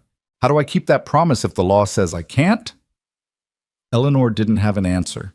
She just took his hand and held it, feeling the calluses on his palm, the strength in his fingers that was so carefully controlled around the children. Friday dawned gray and oppressive, the sky heavy with clouds that threatened rain but never delivered. The children moved through their morning routines with unusual quietness, their earlier playfulness replaced by worry. Even Tommy couldn't muster his usual enthusiasm, sitting through lessons with uncharacteristic stillness. Eleanor was helping Mara with a particularly difficult arithmetic problem when the girl suddenly looked up, her blue eyes bright with tears. "Mrs. Pike, if they take us away, will you forget about us?" The question hit Eleanor like a physical blow. She set down her pencil and pulled Mara close. "Never, not ever. You four are written on my heart now. Even if I never saw you again, which I refuse to believe will happen, I would carry you with me for the rest of my life." "Ma used to say that," Mara whispered, "that we were written on her heart. I didn't really understand what it meant until after she died. Then I felt like my own heart had words carved into it that would never go away." Eleanor held the girl tighter, feeling her own eyes burn with tears. Around them, the other children had gone silent, listening. Even Eli had stopped pretending to work and was watching them with an expression that was older than his years. "Listen to me, all of you," Eleanor said, her voice fierce. "I know you're scared. I'm scared too. But fear doesn't mean we give up. It means we fight harder. Your pa loves you. I love you. And we're going to do everything in our power to keep this family together." "What if it's not enough?" Eli asked, his voice rough. "What if they decide the law matters more than love?"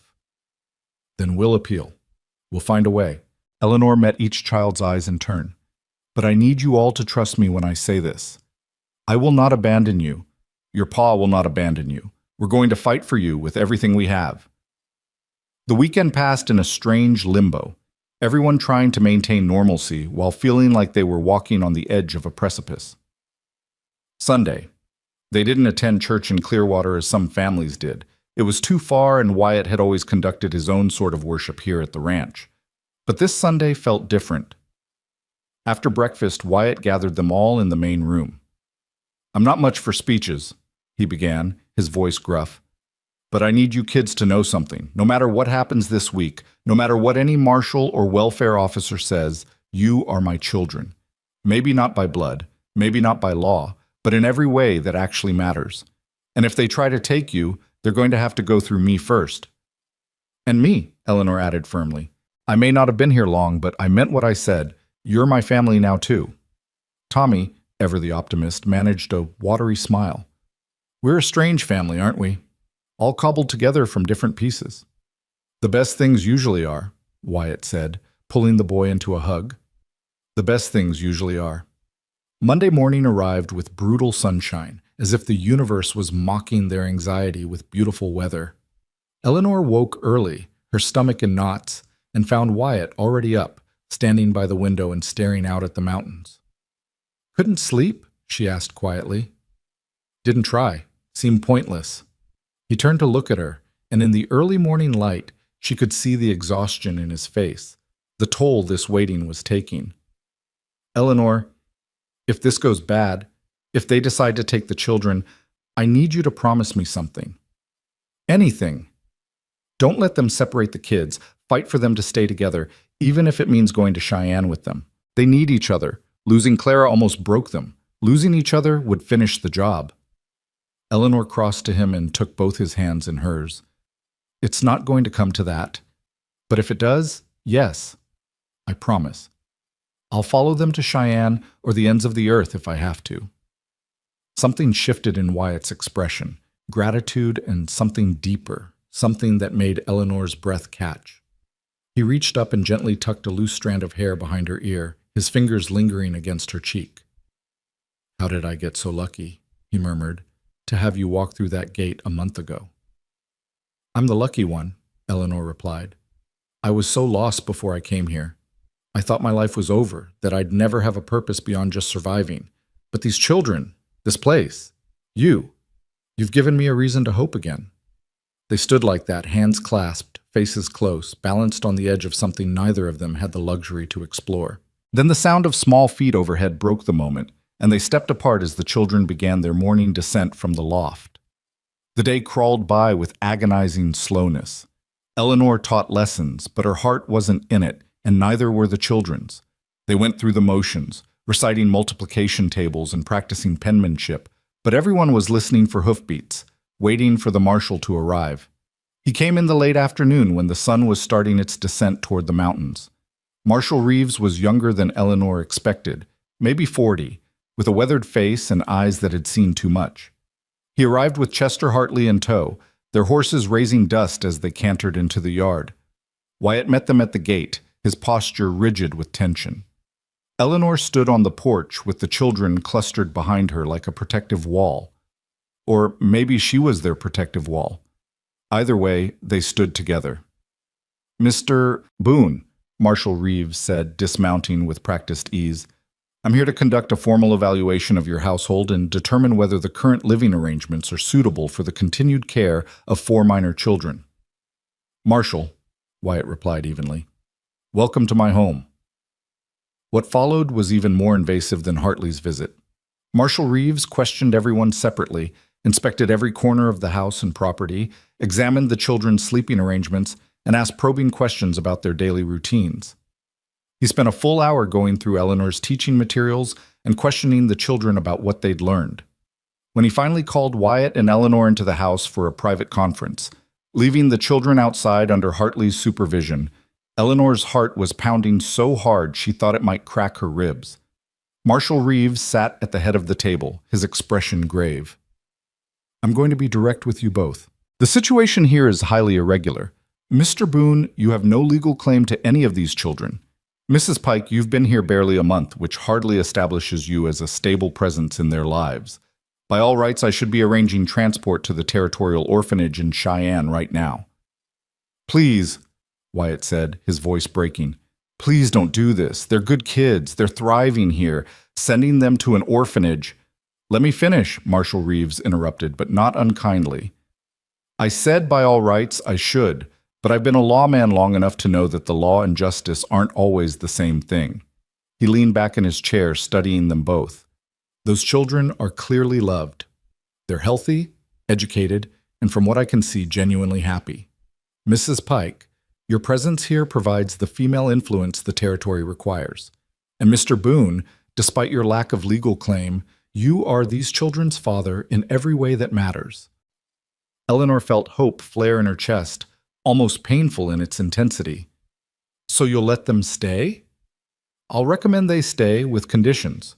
Marshal Reeves pulled out an official-looking document. "First, Mrs. Pike must remain in residence as educator and moral guardian. Second, you'll need to begin formal adoption proceedings for all 4 children. It'll be expensive and take time, but it's the only way to establish legal claim. Third, I'll be conducting quarterly visits for the next year to ensure standards are being maintained." "We can do that," Wyatt said quickly. "All of it, whatever it takes." "There's one more thing." Marshal Reeves looked between them, his expression unreadable. "The situation of an unmarried man and woman living under the same roof, even with children present, is going to continue raising eyebrows. It would be simpler if that situation were to change." Eleanor's mouth went dry. "You're saying we should marry?" "I'm saying it would resolve a number of bureaucratic concerns and make my job considerably easier." Marshal Reeves stood, gathering his papers. "But that's your decision to make, not mine. I'll file my report recommending the children remain in your custody. The adoption papers will need to be filed within 6 months, or we'll need to revisit this situation." After the Marshal and Hartley left, after the dust from their horses' departure had settled, Wyatt and Eleanor stood in the yard in stunned silence. The children erupted from where they'd been waiting by the barn, racing over with questions tumbling over each other. "Are they taking us away? Do we have to leave? Can we stay?" "Yes," Wyatt said, his voice thick with emotion. "Yes. You can stay. You're staying right here where you belong." The celebration that followed was chaotic and joyful, the children dancing around and whooping with relief. Even Eli cracked a real smile, and Mara burst into tears and hugged Eleanor so tightly it hurt. June climbed into Wyatt's arms and refused to let go, her small face pressed against his shoulder. That evening, after the children had finally been coaxed to bed, exhausted from the emotional roller coaster of the day, Eleanor and Wyatt found themselves once again on the porch. But this time, the air between them was charged with a different kind of tension. "He suggested we should marry," Wyatt said finally, breaking the silence. "The Marshal." "I know." Eleanor kept her eyes on the darkening horizon. "It would solve the bureaucratic problems." "That's not a reason to marry someone." "No, it's not. They sat in silence for a long moment. Then Wyatt spoke again, his voice careful. What if there were other reasons? Eleanor's heart stuttered. What kind of reasons? The kind where I've watched you with those kids for a month and seen how much you love them. The kind where I find myself looking for you the moment I walk into a room. The kind where the thought of you leaving makes me feel like I'm drowning. He turned to face her fully. Eleanor, I'm not asking you to marry me out of convenience or to satisfy some bureaucrat. I'm asking because somewhere in the last month, you became essential to my life. You and those kids. You're what I wake up for every morning. Eleanor felt tears prick her eyes. Wyatt, you barely know me. We've known each other 4 weeks. I know enough. I know you're brave and kind and stubborn as a mule when you believe in something. I know you sing to June when she has nightmares and you stay up late helping Mara with arithmetic, even when you're exhausted. I know you make Tommy laugh, and you never gave up on Eli even when he was determined to hate you. I know that when you walked through my gate with that worn carpet bag and told me you couldn't have children, I thought you might be the answer to a prayer I didn't know I was praying. This is insane, Eleanor whispered, but she was smiling through her tears. People don't fall in love in 4 weeks. Don't they? Clara always said she knew she'd marry me the day we met. Took me 3 months to convince her, but she said she knew right away.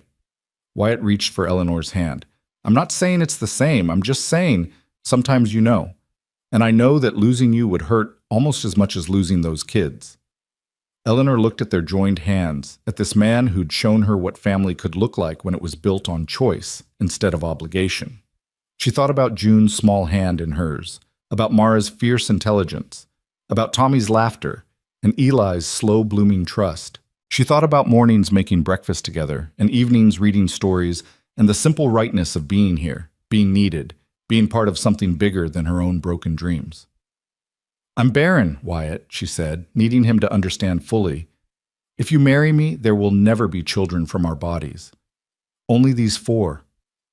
These 4 are more than enough, Wyatt said firmly. They're everything. And so are you. Eleanor felt something break open in her chest, the last wall she'd built around her heart, the final defense against hope. Then yes, she whispered. Yes, I'll marry you. Wyatt pulled her close, and this time he did kiss her, gentle and sweet and full of promise. When they finally broke apart, both of them were crying and laughing at the same time. We should tell the children, Eleanor said. Tomorrow, Wyatt replied. Tonight, let's just sit here and be grateful we all get to stay together. So they sat on the porch under the stars, hands clasped, hearts full, and somewhere inside the house, 4 children slept peacefully, unaware that their family had just become permanent in a way none of them could have imagined. Morning came too quickly and not quickly enough. Eleanor woke before dawn, her mind spinning with the enormity of what she'd agreed to the night before. Marriage. To a man she'd known barely a month. To become not just a teacher, but a mother to 4 children who'd already lost so much. The rational part of her brain screamed that this was madness, that she was repeating old mistakes, that she should run before anyone got hurt. But the rest of her, the part that had felt dead for years, whispered that this was exactly where she was meant to be. She dressed carefully, choosing her best dress, the deep blue one she'd been saving for something special. If they were going to tell the children today, she wanted to look like someone worthy of becoming their mother. Her hand shook as she pinned her hair, and she had to start over twice before getting it right. When she emerged from her room, she found Wyatt already at the stove, making coffee with the focused intensity of a man who hadn't slept much either. He looked up when she entered, and something in his expression softened. You look beautiful, he said simply. I look nervous, Eleanor corrected, but she was smiling. That too. Wyatt poured her a cup of coffee, their fingers brushing in the exchange. We don't have to tell them today, if you're not ready. We could wait. No, Eleanor interrupted. They deserve to know. They've had enough uncertainty in their lives. Let's give them something certain. The children tumbled down from the loft in their usual chaotic fashion, Tommy leading the charge with his hair sticking up in every direction, Mara following with June's hand clutched in hers, Eli bringing up the rear with his customary wariness. They seemed to sense something different in the air, their movements slowing as they took in Eleanor's dress and the way Wyatt stood close beside her. "Kids," Wyatt said once they were all seated around the table with their breakfast, "Mrs. Pike and I have something we need to talk to you about." 4 pairs of eyes fixed on them with varying degrees of anxiety. Eleanor saw Mara's hand reach for June's under the table, saw Eli's shoulders tense, saw Tommy's gap-toothed smile fade into uncertainty. "Is it bad?" Tommy asked in a small voice. "Did the marshal change his mind?" "Nobody, nothing like that." Wyatt glanced at Eleanor, who nodded encouragement. "The thing is, Marshal Reeves made it clear that for you all to stay here permanently, there needs to be a proper family structure. And Mrs. Pike and I, well, we've decided that we'd like to be a proper family. A real one." The silence that followed was deafening. Eleanor watched the children's faces, trying to read their reactions. Confusion on Tommy's face, calculation on Eli's. Something that might have been hope flickering in Mara's eyes. June just looked from one adult to the other, waiting for someone to explain in words she could understand. "You mean you're getting married?" Mara asked finally, her voice carefully neutral. "Yes," Eleanor said, finding her own voice. "If that's all right with you, all of you, we wanted to ask your permission because this affects everyone, not just the 2 of us." "Will you be our ma then?" Tommy asked, his eyes going wide. "Like our real ma?" Eleanor felt her throat tighten. "I could never replace your ma, the woman who loved you first. But I'd like to be a mother to you, if you'll let me. A different kind of mother, maybe, but one who loves you just as much." June tugged on Mara's sleeve and whispered something too quiet for Eleanor to hear. Mara leaned down, listened, then looked up with tears shining in her eyes. "June wants to know if this means you'll stay forever, that you won't leave like Ma did." Eleanor crossed to where June sat and knelt beside her chair, taking the small hands in hers. "I can't promise I'll never die, sweetheart, because nobody can promise that. But I can promise that I will never, ever choose to leave you. You're stuck with me now, all of you, for as long as I'm breathing." June threw her arms around Eleanor's neck with such force it nearly knocked her over. Eleanor held the child close, feeling hot tears soak into her shoulder, and looked up to find the other children watching with expressions that ranged from tentative hope to cautious acceptance. It was Eli who spoke next, his voice rough. "Pa, are you sure about this? You barely know her." "I know enough," Wyatt said firmly. "And Eli, I need you to understand something. This isn't just about satisfying the marshal or keeping you kids here, though that's part of it. This is about building a real family. Mrs. Pike makes me happy. She makes all of us better, and life's too short and too hard to pass up a chance at happiness when it comes along." Eli studied them both for a long moment, his young face far too serious. Then, slowly, he nodded. "Ma would have liked her," he said quietly. "Ma would have wanted us to have someone who cared like Mrs. Pike does." "Yeah," Mara agreed, wiping her eyes. "Yeah, she would have." Tommy, ever the optimist, bounced in his seat with renewed energy. "So, when's the wedding? Can we have cake? Will Mrs. Pike wear a fancy dress? Can I be in charge of something important?" Despite the tension, everyone laughed. Wyatt reached over and ruffled Tommy's wild hair. "We'll figure all that out. But first, I think Mrs. Pike needs a proper proposal. The kids are present, everyone gets a say kind of proposal."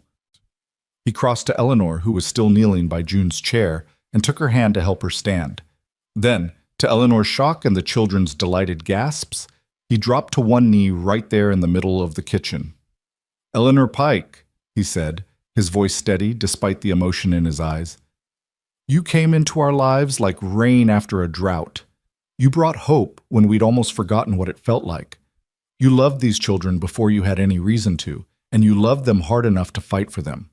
I'm asking you now, in front of these 4 witnesses, to be my wife, to be their mother, to be part of this strange, cobbled-together family we're building. Will you marry me?"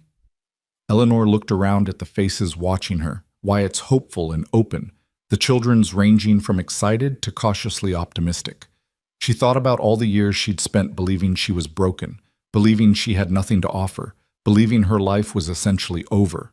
And here, in this rough ranch house in the middle of nowhere, she'd found everything she'd been missing. "Yes," she said, her voice strong and clear. 1,000 times yes. The children erupted into cheers and questions and plans, the kitchen dissolving into happy chaos. Tommy wanted to know if they could have fireworks at the wedding. Mara asked if Eleanor would take their last name or keep Pike.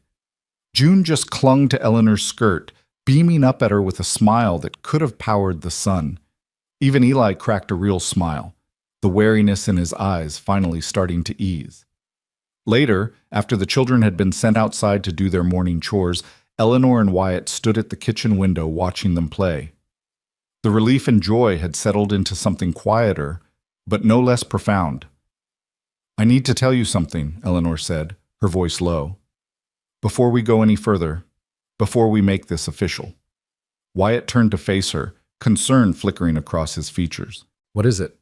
Eleanor took a deep breath. "The baby I lost. Thomas. I never told you the whole story. He was born too early, far too early. I was only 6 months along when the labor started.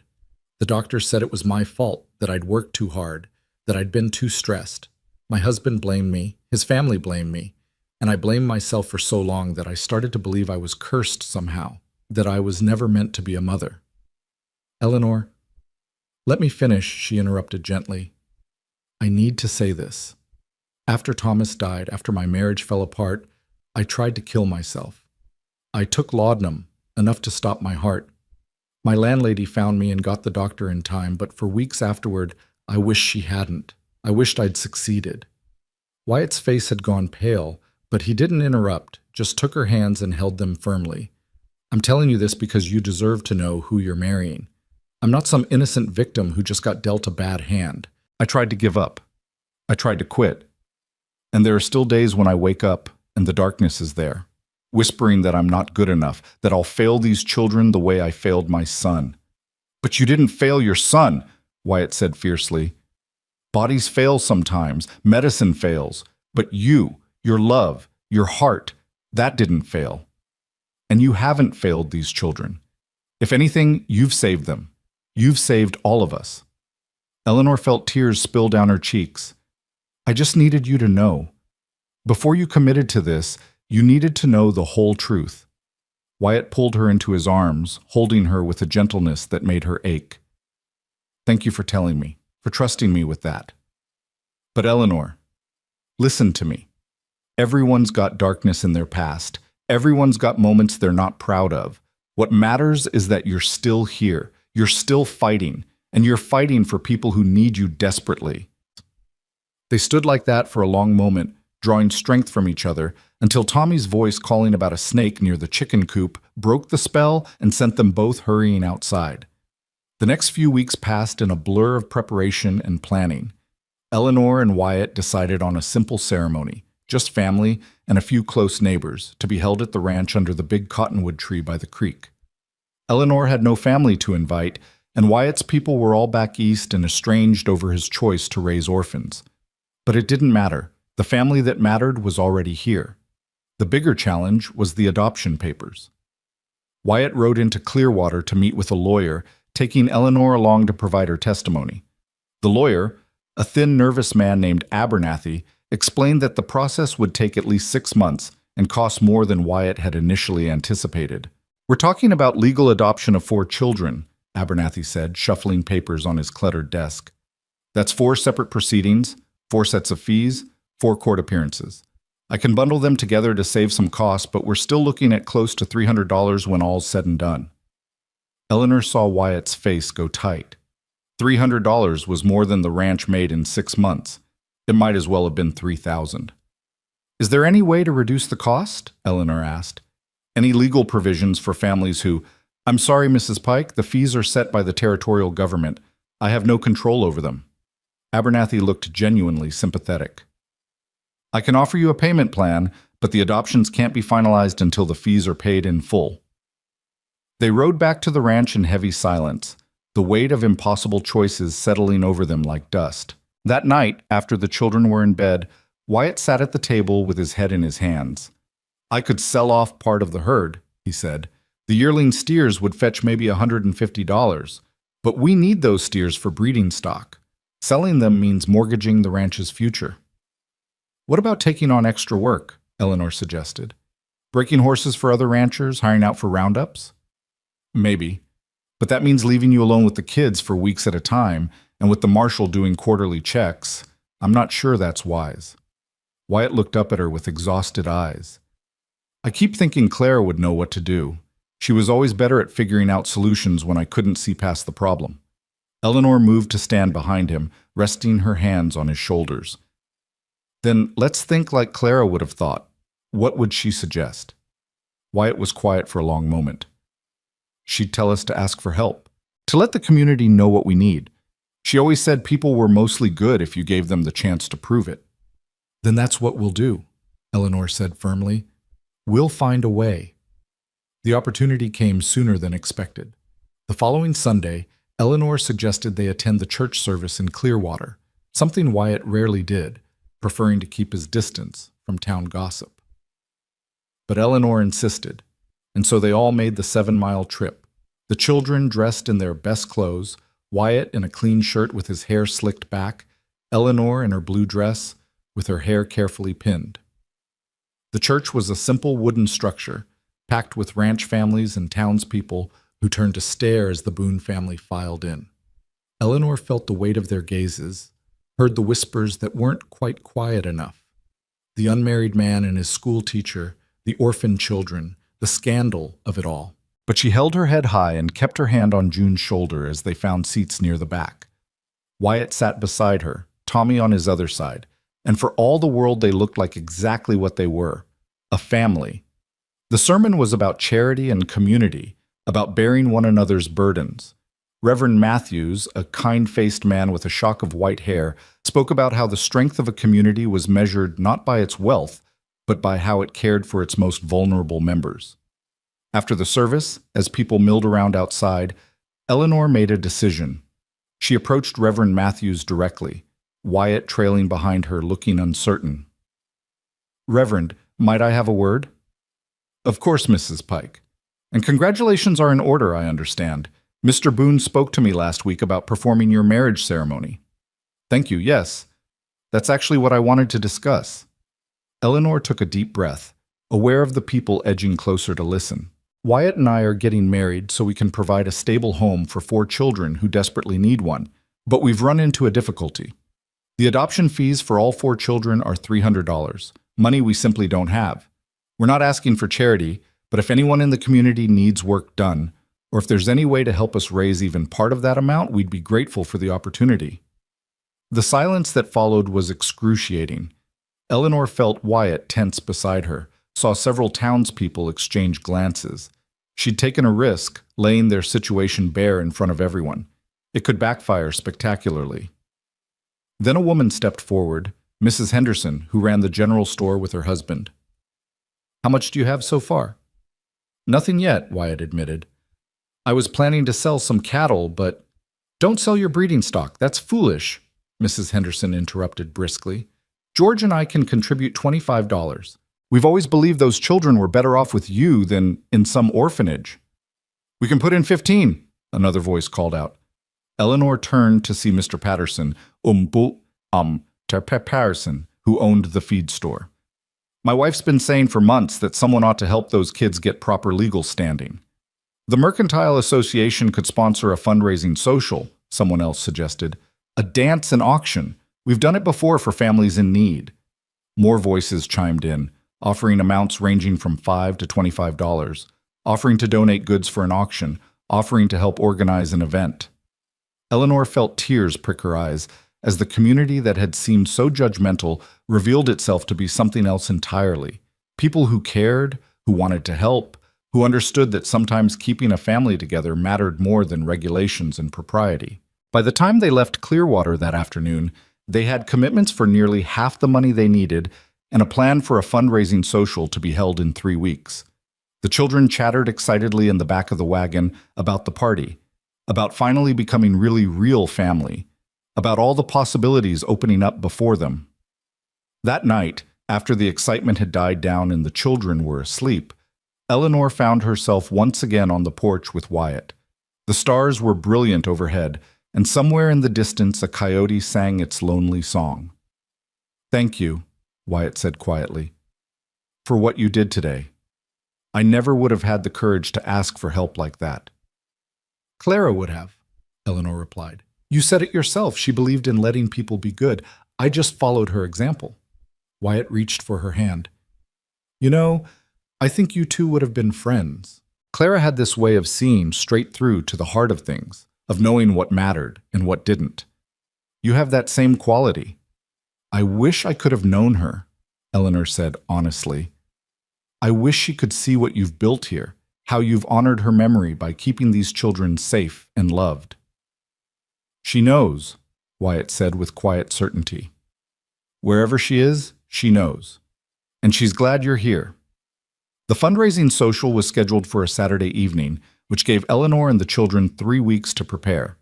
Mara threw herself into the project with unexpected enthusiasm, helping Eleanor bake cakes and pies for the auction, carefully decorating each one with intricate designs made from preserved fruits and nuts. Tommy appointed himself chief organizer, drawing up elaborate charts of who was bringing what and where everything should go. Even Eli participated, using his gift for numbers to help calculate costs and potential earnings. But it was June who surprised Eleanor most. The little girl, usually so quiet and clingy, insisted on making something special to contribute to the auction. She wanted to create a quilt square, even though she'd never sewn anything in her life. Eleanor found scraps of fabric, some from Clara's old sewing basket, some from worn-out clothes they'd been saving for rags, and patiently taught June how to make simple stitches. The child's tongue stuck out in concentration as she worked, her stitches uneven and wandering but made with fierce determination. "What are you making?" Eleanor asked after the third evening of June working on her project. "A family," June announced, holding up her square. And there they were, rendered in crooked stitches and mismatched fabric, 6 stick figures holding hands, 2 tall ones, 4 shorter ones, a family built from scraps and love. Eleanor felt her eyes burn with tears. "It's perfect, sweetheart. It's absolutely perfect." 2 weeks before the social, disaster struck. Eleanor woke in the middle of the night to the sound of June screaming, a sound of pure terror that sent her stumbling from her room in her nightgown. She found the child in her loft bed, thrashing and burning with fever, her skin hot enough to blister. "Wyatt!" Eleanor called, her voice sharp with fear. "Wyatt, something's wrong with June." He was up and climbing the ladder in seconds, his face going pale when he touched June's forehead. "Jesus, she's burning up. How long has she been like this?" "I don't know. I just heard her scream." Eleanor gathered the child in her arms, feeling the way she trembled and shook. "We need to get her fever down. Cold water, cloths." "I'll ride for the doctor," Wyatt said, already moving toward the ladder. "Clearwater's 7 miles away, and it's the middle of the night. By the time you get there and back..." Eleanor's voice broke. She'd seen fevers like this before. She'd watched her own son burn with fever in those final days. "We need to cool her down now. Help me get her downstairs." What followed were the longest hours of Eleanor's life. They stripped June down to her underclothes and sponged her with cool water, trying to bring the fever down. The child drifted in and out of consciousness, sometimes calling for her mama. Not Eleanor, but Clara, the mother she'd lost 3 years ago. Sometimes she called for people whose names Eleanor didn't recognize, people from a past so early June probably didn't even remember them consciously. The other children woke and clustered at the top of the ladder, their faces pale and frightened. Wyatt sent them back to bed with promises that June would be fine, but Eleanor could see the fear in his eyes. He was remembering Clara, remembering how quickly fever had taken her. Around 3 in the morning, June began to seize, her small body convulsing in Eleanor's arms. Eleanor held her firm, protecting her head, whispering prayers she'd thought she'd forgotten. Wyatt stood frozen, his face ashen, clearly reliving the nightmare of losing someone else he loved. "Wyatt," Eleanor said sharply, "I need you here. I need you present. June needs both of us right now." Her words seemed to break through his paralysis. He crossed to them and took June's hand, holding it gently as the seizure passed and the child went limp and still. For one terrible moment, Eleanor thought they'd lost her. Then June took a shuddering breath, and another, and her eyes fluttered open. "Mama?" she whispered, looking at Eleanor with fever-glazed eyes. "I'm here, baby," Eleanor said, her voice breaking. "I'm right here." "Don't leave. Promise you won't leave." "Never. I promise. I'm staying right here." June's eyes drifted closed again, but this time she seemed to be sleeping rather than unconscious. Eleanor held her through the rest of the night, refusing to let go even when her arms went numb and her back ached from holding the same position. Wyatt stayed beside them, keeping the cool cloths coming, occasionally putting his hand on Eleanor's shoulder as if to reassure himself she was real. By dawn, the fever had broken. June woke properly, confused and weak, but clearly past the crisis.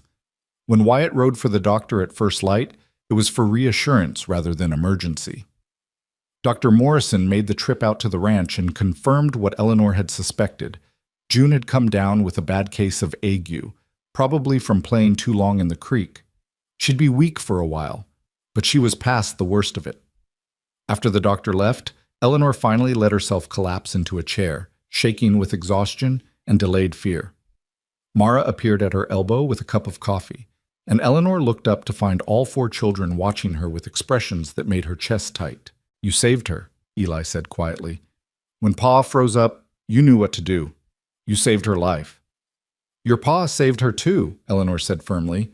"We saved her together. That's what family does." But she saw something shift in Eli's eyes, the last of his resistance finally crumbling. When he hugged her, quickly, awkwardly, but genuinely, Eleanor knew she'd finally won the approval of the hardest child to reach. The fundraising social happened on schedule, though Eleanor was exhausted from 3 nights of broken sleep sitting up with June as she recovered. The little girl was still weak but insisted on coming, wearing her best dress and clutching her quilt square like a talisman. The community center in Clearwater was decorated with bunting and lanterns, and it seemed like half the territory had turned out. There was music and dancing, tables groaning with donated food, and auction items ranging from practical to frivolous. Mrs. Henderson had organized everything with military precision, and the evening unfolded with surprising grace. When June's quilt square came up for auction, Eleanor expected it to sell for maybe $1 or $2, a pity purchase by someone kind. Instead, bidding started at $5 and quickly escalated. $10, $15, $20. Eleanor watched in amazement as Mr. Patterson and Mrs. Henderson got into a spirited bidding war, driving the price up to $35, an astronomical sum for a piece of amateur needlework. Mrs. Henderson won, and when she came to collect her prize, she knelt down to June's level. "This," she said, holding up the quilt square with its crooked family of stick figures, "is going to hang in the most prominent place in my store, because it shows what really matters in this life. Family, love, people fighting for each other. That's worth more than all the perfect stitching in the world." June beamed and threw her arms around Mrs. Henderson's neck, and Eleanor had to turn away to hide her tears. By the end of the night, they'd raised $420, more than enough for the adoption fees, with some left over for the ranch. People pressed money into Wyatt's hands, told him they were proud of what he was doing, told Eleanor they were glad she'd come to Bennett Valley. On the ride home, with the children dozing in the back of the wagon and the stars wheeling overhead, Wyatt reached for Eleanor's hand. "We did it," he said, his voice full of wonder. "We actually did it. The kids are going to be ours. Legally, officially, permanently ours." "We're going to be a real family," Eleanor agreed, "in every way that matters." The adoption proceedings were filed the following week, and Reverend Matthews agreed to perform their marriage ceremony in 2 weeks' time, just enough time for Eleanor to make herself a proper wedding dress from Fabric Mrs. Henderson donated and for the children to practice their roles in the ceremony. The night before the wedding, Eleanor sat with Mara on the porch, watching the sun set over the mountains. The girl had been quiet all day, and Eleanor sensed something weighing on her mind. "What is it, Mara? What's troubling you?" Mara was quiet for a long moment, picking at a loose thread on her skirt. "Tomorrow, when you marry Pa, you're really going to be our Ma. For real and forever." "That's right. And you won't change your mind, even if being a Ma is harder than you thought, even if we're difficult?" Eleanor pulled the girl close, understanding the fear beneath the questions. "Mara, listen to me. Being a mother is already hard. You've all been difficult at various points, and I haven't changed my mind yet, have I? No, Mara admitted. That's because love isn't something you change your mind about when it gets inconvenient. It's not a decision you make once and then have to keep remaking. It's just there, solid, permanent. Eleanor tilted Mara's face up to look at her. You are my daughter. All of you are my children. That became true the moment I decided it was true, and a wedding ceremony isn't going to make it any more real. It's just going to make it official. Mara's eyes filled with tears. I miss Ma sometimes. Clara, is that okay? Even though I love you too? Of course it's okay, Eleanor said gently. You should miss her. She was your first mother, and she loved you with all her heart. I'm not here to replace her or make you forget her. I'm just here to be a different kind of mother, one who knows about Clara and honors her memory by loving you the way she would have wanted you to be loved. They sat together as the last light faded from the sky, and Eleanor thought about the strange paths life took, the way broken things could be mended into something new and beautiful. Tomorrow, she would marry a man she'd known for barely 2 months. She would become mother to 4 children who'd started as strangers. She would build a family from pieces that shouldn't fit together, but somehow did. And for the first time in longer than she could remember, Eleanor felt certain she was exactly where she belonged. The morning of the wedding dawned clear and perfect, the kind of spring day that made Wyoming territory feel less like a harsh wilderness and more like a promise. Eleanor woke before sunrise, her stomach fluttering with nerves and anticipation. Through her window, she could see the cottonwood tree by the creek, where the ceremony would take place, its branches already leafed out and moving gently in the breeze. She dressed slowly in the quiet darkness, savoring these last moments of being just Eleanor Pike, schoolteacher and woman alone. By sunset, she would be Eleanor Boone, wife and mother, permanently woven into the fabric of this family she'd come to love so fiercely. The wedding dress she'd made was simple, cream-colored cotton with lace at the collar and cuffs, nothing fancy but clean and new and hers. She pinned her hair carefully, letting a few tendrils frame her face the way Mara had suggested, and stood before the cracked mirror in her room. The woman looking back at her was different from the one who'd arrived at this ranch 2 months ago. That woman had been hollow-eyed and defeated, carrying grief like a stone around her neck. This woman had color in her cheeks and light in her eyes. This woman had purpose. A soft knock on her door interrupted her reflection. Mrs. Pike? It was Mara's voice, tentative and sweet. Can we come in? Eleanor opened the door to find all 4 children clustered outside, freshly scrubbed and dressed in their Sunday best. Mara wore a dress that had been let down and taken in so many times it was more alteration than original garment, but she'd tucked wildflowers into her blonde braid and her face was glowing. Tommy had attempted to slick his wild hair down with water, though several cowlicks were already springing free.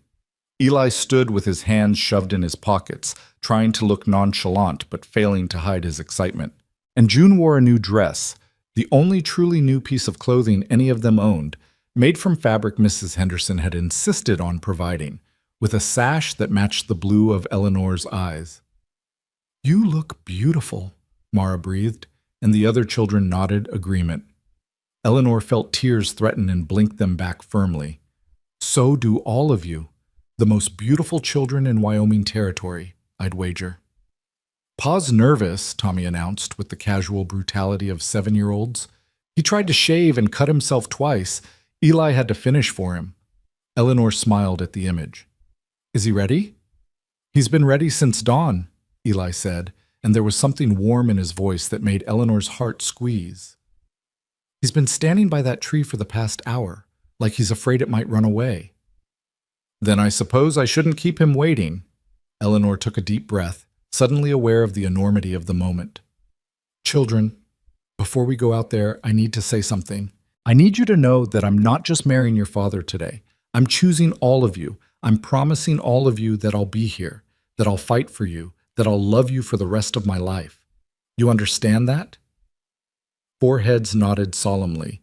Then June stepped forward and took Eleanor's hand with the grave seriousness only a 4-year-old can muster. You're our mama now, for real and always. For real and always, Eleanor agreed, her voice thick with emotion. They walked down to the creek together, the children forming a small procession around Eleanor. Neighbors had already gathered under the cottonwood. Not many, perhaps 20 people total, but it felt like abundance.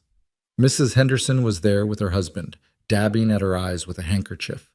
Mr. Patterson and his wife stood with their 3 sons. Dr. Morrison had ridden out from Clearwater.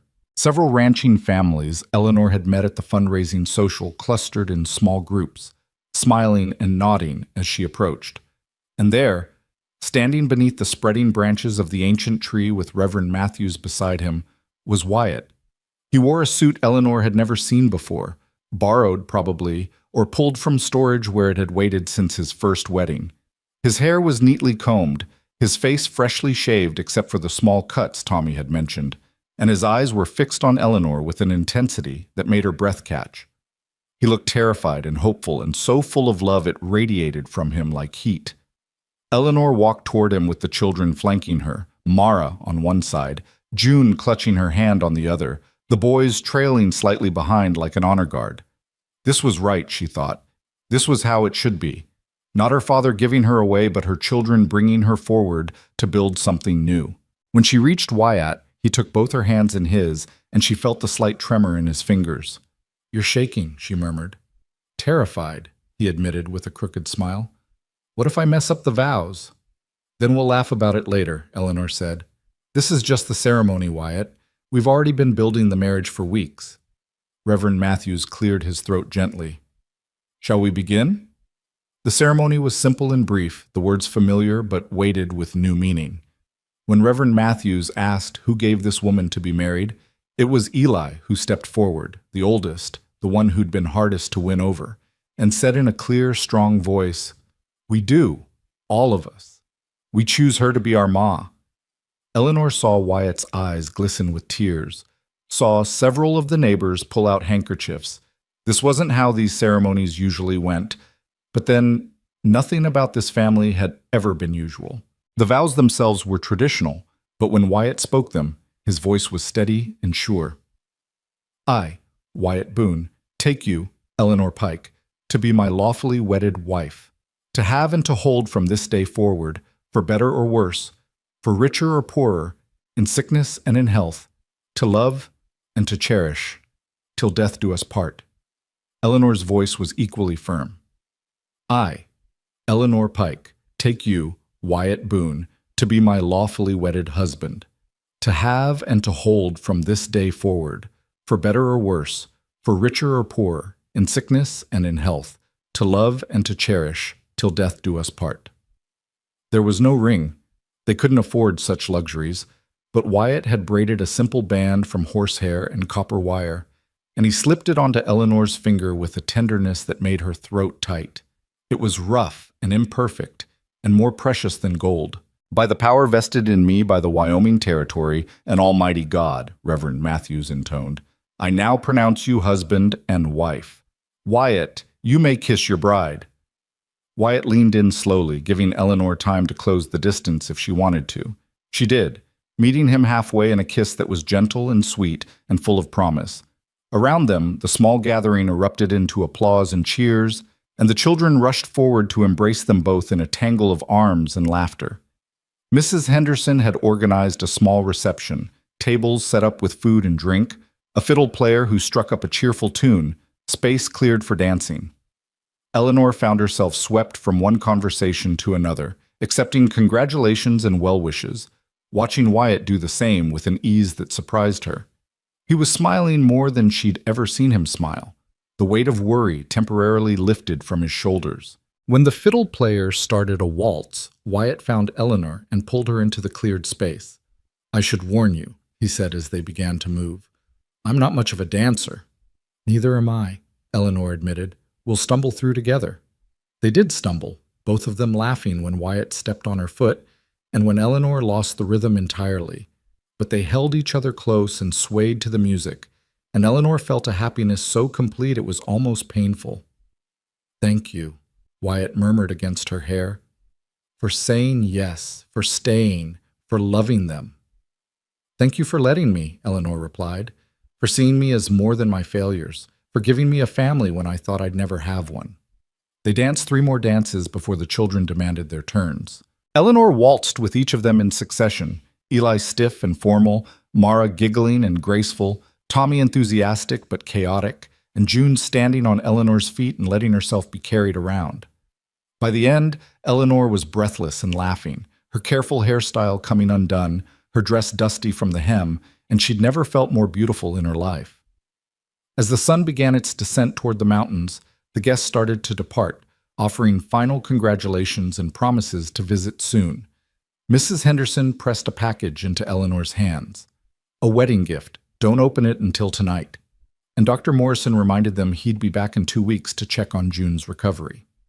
Mr. Patterson shook Wyatt's hand and said gruffly, "You did good, Boone, real good."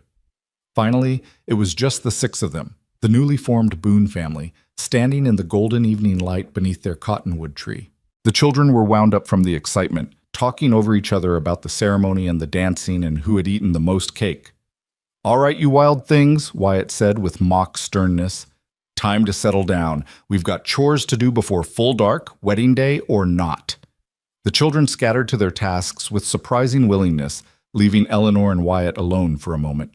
He pulled her close, resting his chin on top of her head, and they stood together listening to the creek and the evening birdsong and the distant sound of the children's voices.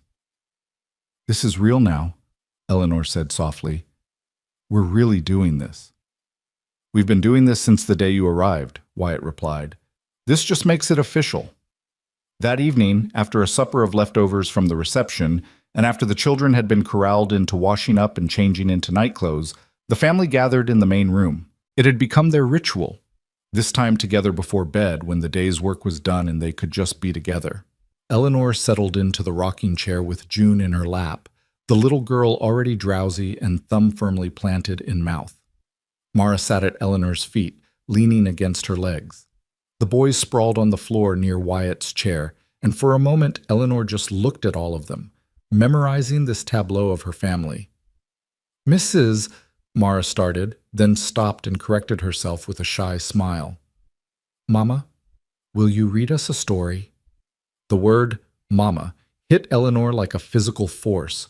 It was the first time any of the children except June had called her that directly. She saw Wyatt's head come up, saw the emotion flash across his face, saw the other children watching to see how she'd react. Eleanor's voice was steady despite the tears in her eyes. "I'd be honored to, sweetheart." She read them a story about a brave princess and a kind woodcutter and 4 children who saved a kingdom, and if her voice broke occasionally, none of them mentioned it. When she finished, Wyatt stood and stretched. "Bedtime. No arguments, not even from you, Tommy." There was the usual flurry of protests and negotiations, but eventually all 4 children climbed the ladder to the loft. Eleanor followed to help tuck them in, something she'd done countless times before, but that felt different now, weighted with new significance. She moved from bed to bed, smoothing blankets and dropping kisses on foreheads. When she reached Eli's cot, the boy looked up at her with serious eyes. "Ma, Eleanor, Mama," he stumbled over what to call her, and Eleanor's heart ached for his uncertainty.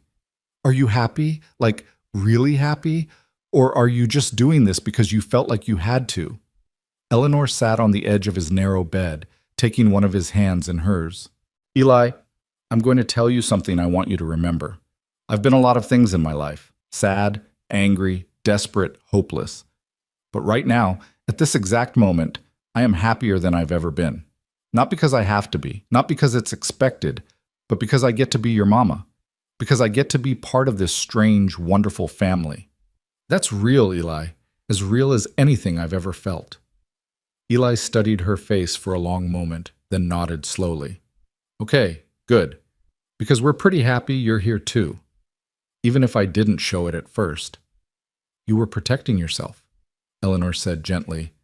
"That's not wrong. That's smart. But I hope you know now that I'm not going anywhere." "Yeah," Eli said, and there was wonder in his voice. "Yeah, I think I do." When Eleanor finally descended the ladder, she found Wyatt banking the fire, preparing the house for night. He looked up as she approached, and something in his expression made her breath catch. "Come here," he said softly. She crossed to him, and he pulled her into his arms, holding her with a gentleness that made her ache. "I need to tell you something," he said. "Something I should have said before but couldn't find the words." What is it? When Clara died, I thought that was it. I thought I'd had my chance at happiness and lost it. And the best I could hope for was to survive and keep the kids safe. I never imagined, his voice roughened. I never imagined I'd feel this way again. That I'd wake up in the morning and look forward to the day because you'd be there. That I'd find myself wanting to do things not just because they needed doing, but because I wanted to share them with you. Eleanor felt tears spill down her cheeks. Wyatt, let me finish, he interrupted gently. I loved Clara. I'll always love Clara. She was my first love, and losing her almost destroyed me. But Eleanor, what I feel for you, it's different. Not less, just different. Like there was a part of my heart I didn't know existed until you showed up and claimed it. He cupped her face in his hands, his thumbs wiping away her tears. I'm saying I love you, not because it's convenient, or because the law requires it, or because the kids need a mother. I love you because you're you, brave and stubborn and fierce and gentle all at once. I love you too, Eleanor whispered. So much it scares me sometimes, because I've lost so much before, and the thought of losing this, losing you and the children, you won't, Wyatt said firmly. We're building something that lasts, Eleanor, something real. They stood together in the quiet house, holding each other as the fire died down to embers and the stars came out overhead. This was home, Eleanor thought. Not the building or the land, but this, these people, this love, the sense of belonging she'd thought she'd never feel again. The weeks that followed the wedding fell into a new rhythm, one that felt both familiar and transformed. Eleanor was no longer Mrs. Pike the teacher, separate and slightly apart. She was Mama, fully integrated into the fabric of family life. She woke in the mornings in Wyatt's arms, helped make breakfast while trading quiet conversation and stolen kisses, taught lessons to children who now called her mother without hesitation. The adoption papers progressed slowly through the territorial bureaucracy, but lawyer Abernathy assured them everything was proceeding normally. Marshal Reeves made his quarterly visit 6 weeks after the wedding and pronounced himself satisfied with the arrangement. The children were clearly thriving, the household was running smoothly, and there was no question anymore about the legitimacy of the family structure. I'll put in my final report recommending permanent custody, the marshal told them as he prepared to leave. Should be official within another month or two. After that, these children are legally yours, and nobody can question it. After he rode away, Wyatt pulled Eleanor close and kissed her soundly. We did it. We actually did it. We did, Eleanor agreed. But she knew the real test wasn't paperwork and official stamps. It was the daily work of being a family. The morning chaos and evening settling, the scraped knees and hurt feelings, the slow accumulation of shared moments that built a life. Summer arrived in full force, bringing brutal heat and the constant work of ranch life. Eleanor learned to help with the vegetable garden, to collect eggs without getting pecked, to distinguish between the various cattle bellowing in the distance. The children grew brown and wild, their laughter ringing out across the valley as they played in the creek and explored the surrounding hills. One evening in late July, Eleanor was sitting on the porch shelling peas when Mara appeared beside her, unusually quiet. The girl had just turned 10. They'd celebrated with cake and a new book Eleanor had ordered from Denver, and she was shooting up like a weed, all long limbs and awkward grace. Mama, can I ask you something? Of course, sweetheart. Mara was quiet for a moment, watching her hands as she helped with the peas. Do you ever miss your old life before you came here? Eleanor considered the question carefully. Sometimes I miss certain things. There was a bakery in Denver that made the most wonderful cinnamon rolls, and I had a friend, another teacher, who made me laugh until my sides hurt.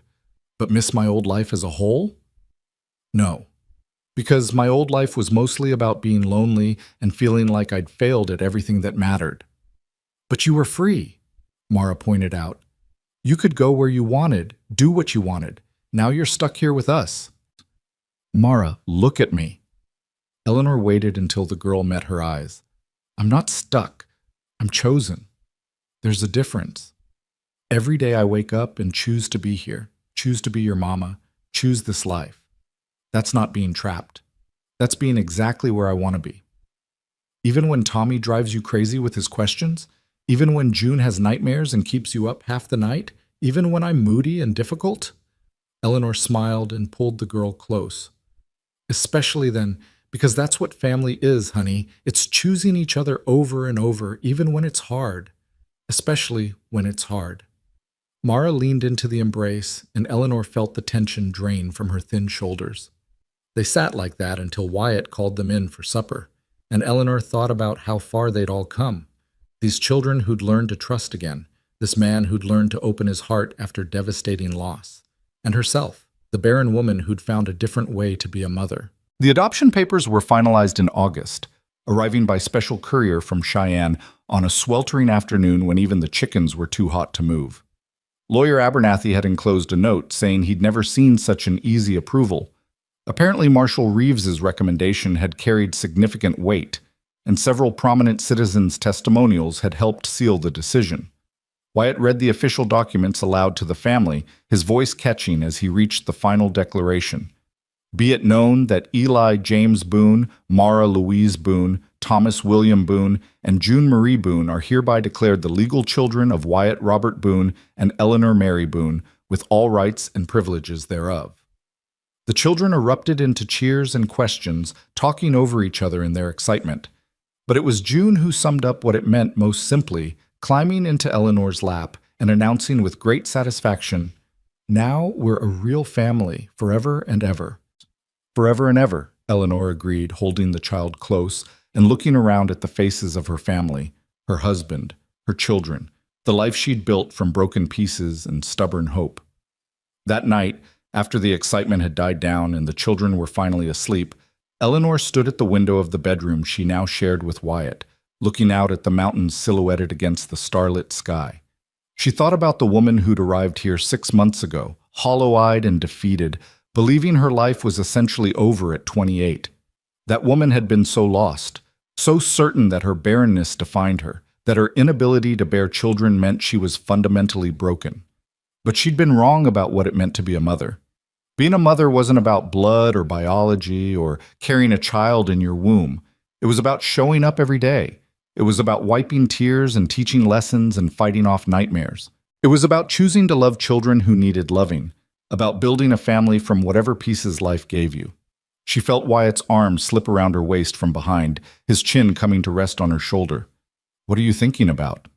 "About how Clara would have loved seeing this, seeing them so happy, so secure, seeing the family you built for her living and thriving."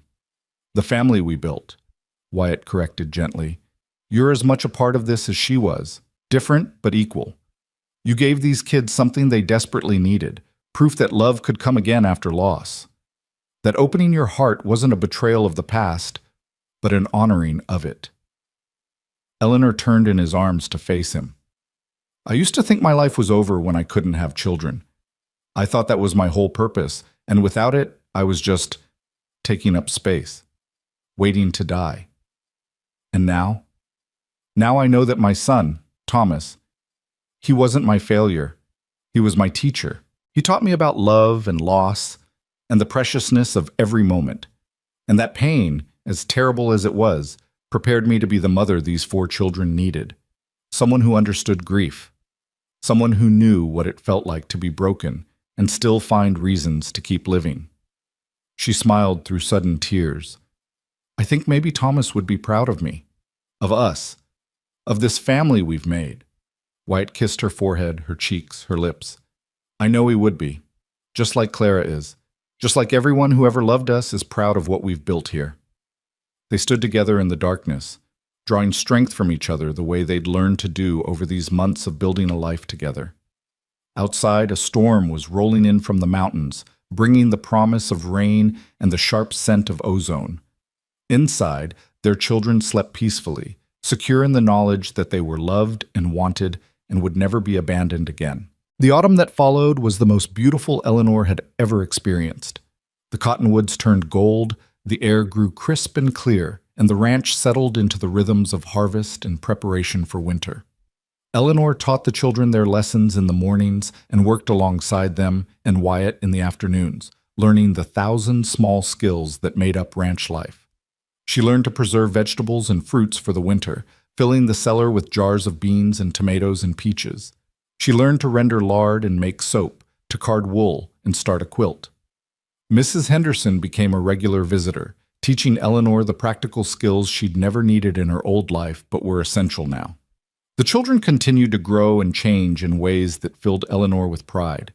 Eli had shot up several inches over the summer and was becoming a real help to Wyatt with the heavier work.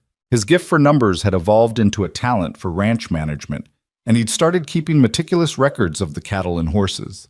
Mara had discovered a passion for drawing, filling slate after slate with sketches of the landscape and animals in her family. Tommy remained his exuberant self, but he'd developed a surprising gift for storytelling, entertaining them all at dinner with elaborate tales of his day's adventures.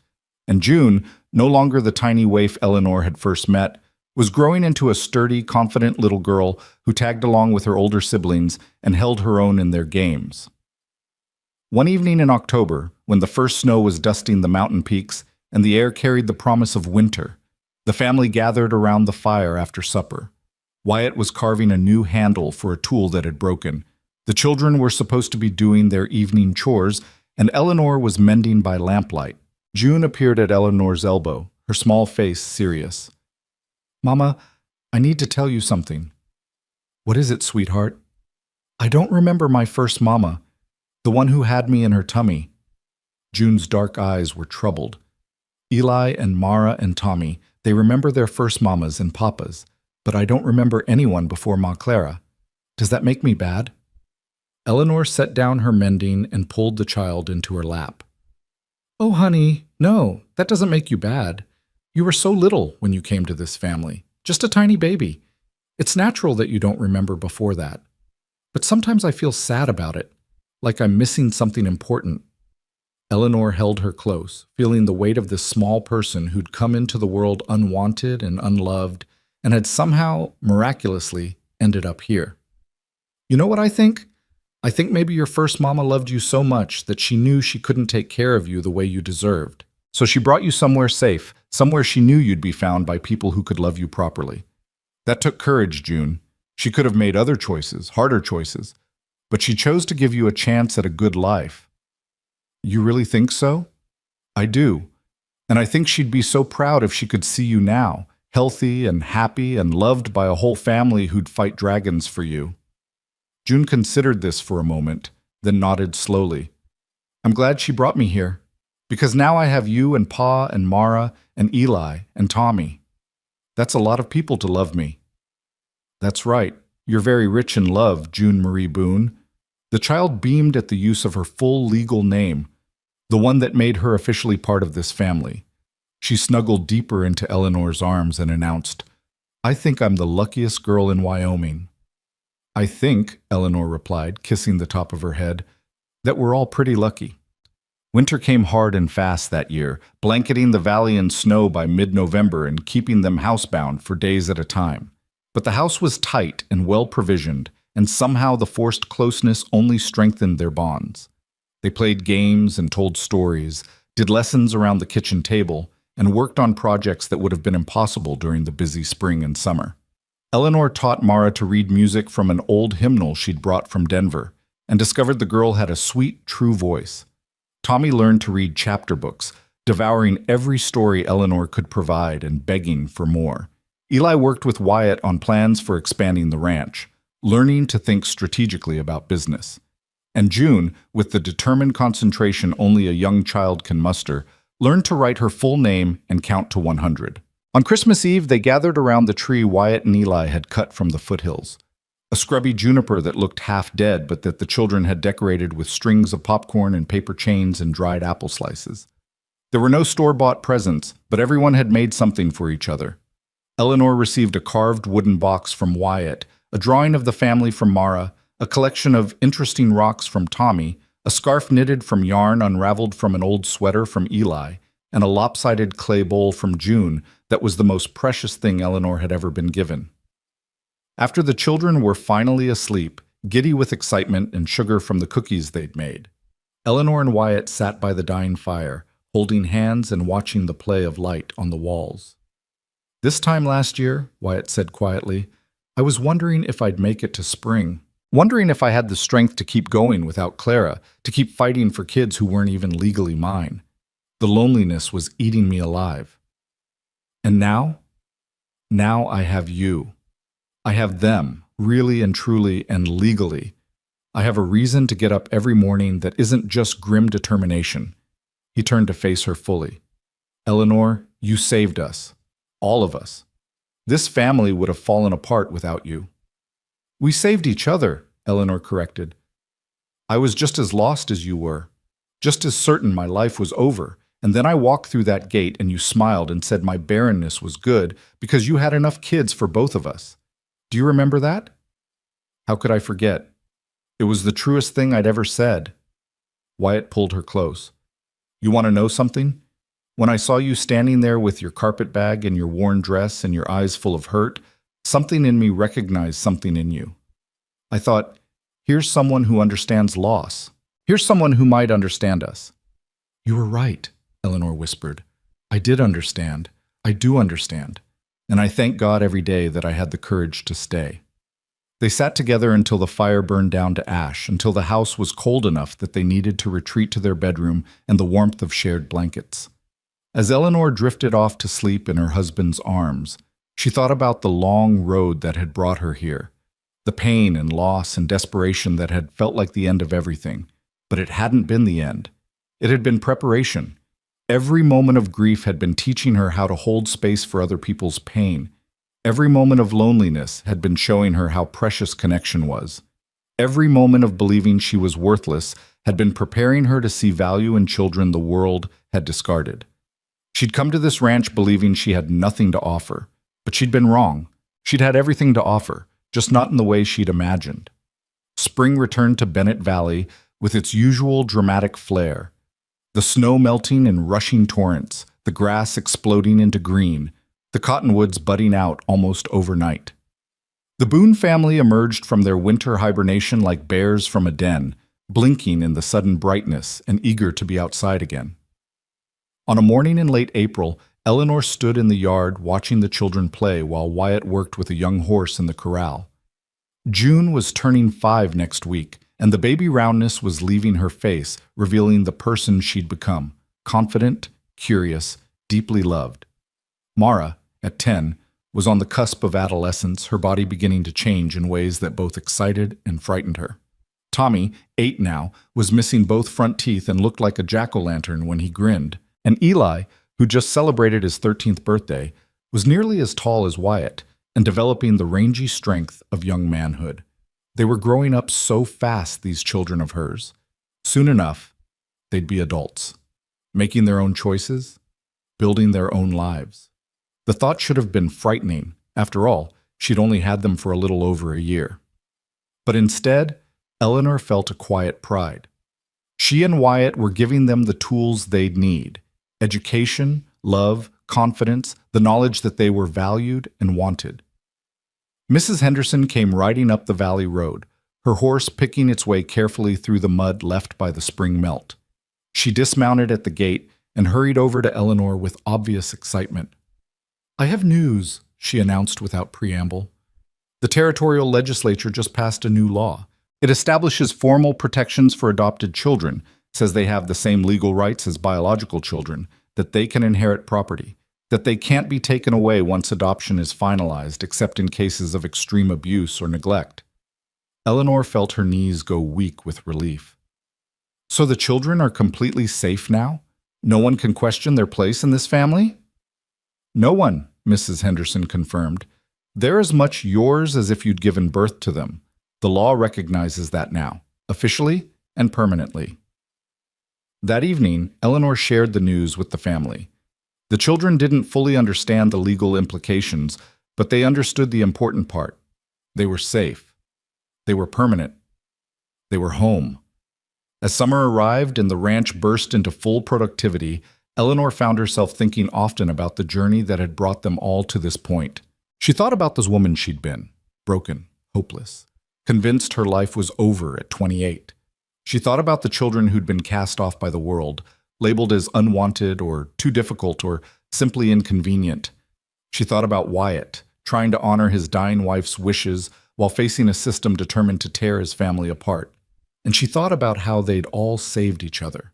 Not in some grand, dramatic way, but through the steady accumulation of ordinary moments, through breakfast made and lessons taught, and stories read and nightmares soothed, through patience and persistence, and the stubborn refusal to give up on love, even when love seemed impossible. On an evening in June, exactly 1 year after Eleanor and Wyatt had married under the cottonwood tree, the family gathered there again for a celebration. They'd invited their neighbors and friends, and the yard was full of people eating and laughing and dancing to fiddle music. At one point, Eleanor found herself standing slightly apart, watching it all with a sense of wonder. This was her life now. These were her people. This family that shouldn't exist, that had been cobbled together from loss and desperation and sheer stubborn hope, was thriving. Wyatt appeared at her side and slipped an arm around her waist. "Happy anniversary, Mrs. Boone." "Happy anniversary," Eleanor replied. "Thank you for taking a chance on a barren schoolteacher with a worn carpetbag and too much grief. Thank you for taking a chance on a cowboy with 4 wild kids and no idea what he was doing." Wyatt pulled her close. "You know what I realized today? A year ago, I thought we were getting married to save the children, to satisfy the law and keep the family together, but that's not really why we did it." "No?" "No. We did it because somewhere in those first few weeks we fell in love, not with the idea of being a family, but with each other. The children were the excuse. The reason was us." He kissed her temple.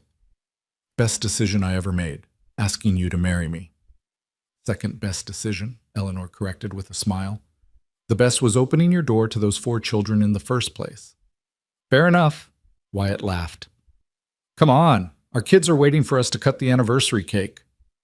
They walked back toward the celebration together, hand in hand, and Eleanor felt a completeness she'd never imagined possible. She'd spent so many years believing that her inability to bear children defined her, that it made her less than whole. But she understood now that she'd been wrong about everything. Motherhood wasn't about biology. It was about choice. It was about showing up every day and loving children who needed loving. It was about creating a home that was built on something stronger than blood, built on commitment and patience, and the stubborn belief that family was what you made it, not what you were born into. She gathered June into her arms as they approached the cake table, and the other children clustered around, Mara and Tommy on one side, Eli on the other, all of them looking at her with such love and trust it made her throat tight. "Make a wish, Mama," June demanded. "You and Pa both have to make a wish before you cut the cake." Eleanor looked at Wyatt, at their children, at the friends and neighbors who'd supported them through the hardest year of their lives. She thought about wishes and how foolish they'd always seemed to her, wanting things you couldn't have, hoping for miracles that never came. But maybe wishes weren't foolish after all. Maybe they were just prayers in disguise. Maybe every time she'd wished for a family, for children to love, for a purpose beyond just surviving, the universe had been listening. And maybe the answer had been yes all along, just not in the way she'd expected. "I don't need to wish," Eleanor said softly, pulling all her children close, feeling Wyatt's arm around her shoulders. "Everything I ever wanted is right here." And as the sun set over Bennett Valley, painting the sky in shades of gold and rose, the Boone family cut their cake and danced and laughed together. They were a strange family, cobbled together from broken pieces and impossible circumstances. They were a family that shouldn't have survived according to all the laws and regulations and social expectations of their time. But they had survived. More than that, they'd thrived. Because in the end, the only law that really mattered was the law of love. And by that measure, they were the richest family in Wyoming territory. Eleanor had come to this ranch with nothing but a carpetbag and a broken heart, believing she had nothing to offer. But she'd been wrong. She'd had everything to offer. She'd had love to give and room in her heart for children who needed loving. She'd had the courage to stay when staying was hard, to fight when fighting seemed impossible, to believe in family even when family seemed like a foolish dream. And that stubborn, fierce, impossible love had been enough to build something that would last. Not just for a season or a year, but for a lifetime, for generations. As the stars began to emerge overhead and the children's laughter rang out across the valley, Eleanor held her family close and knew with absolute certainty that she was exactly where she belonged. She was home,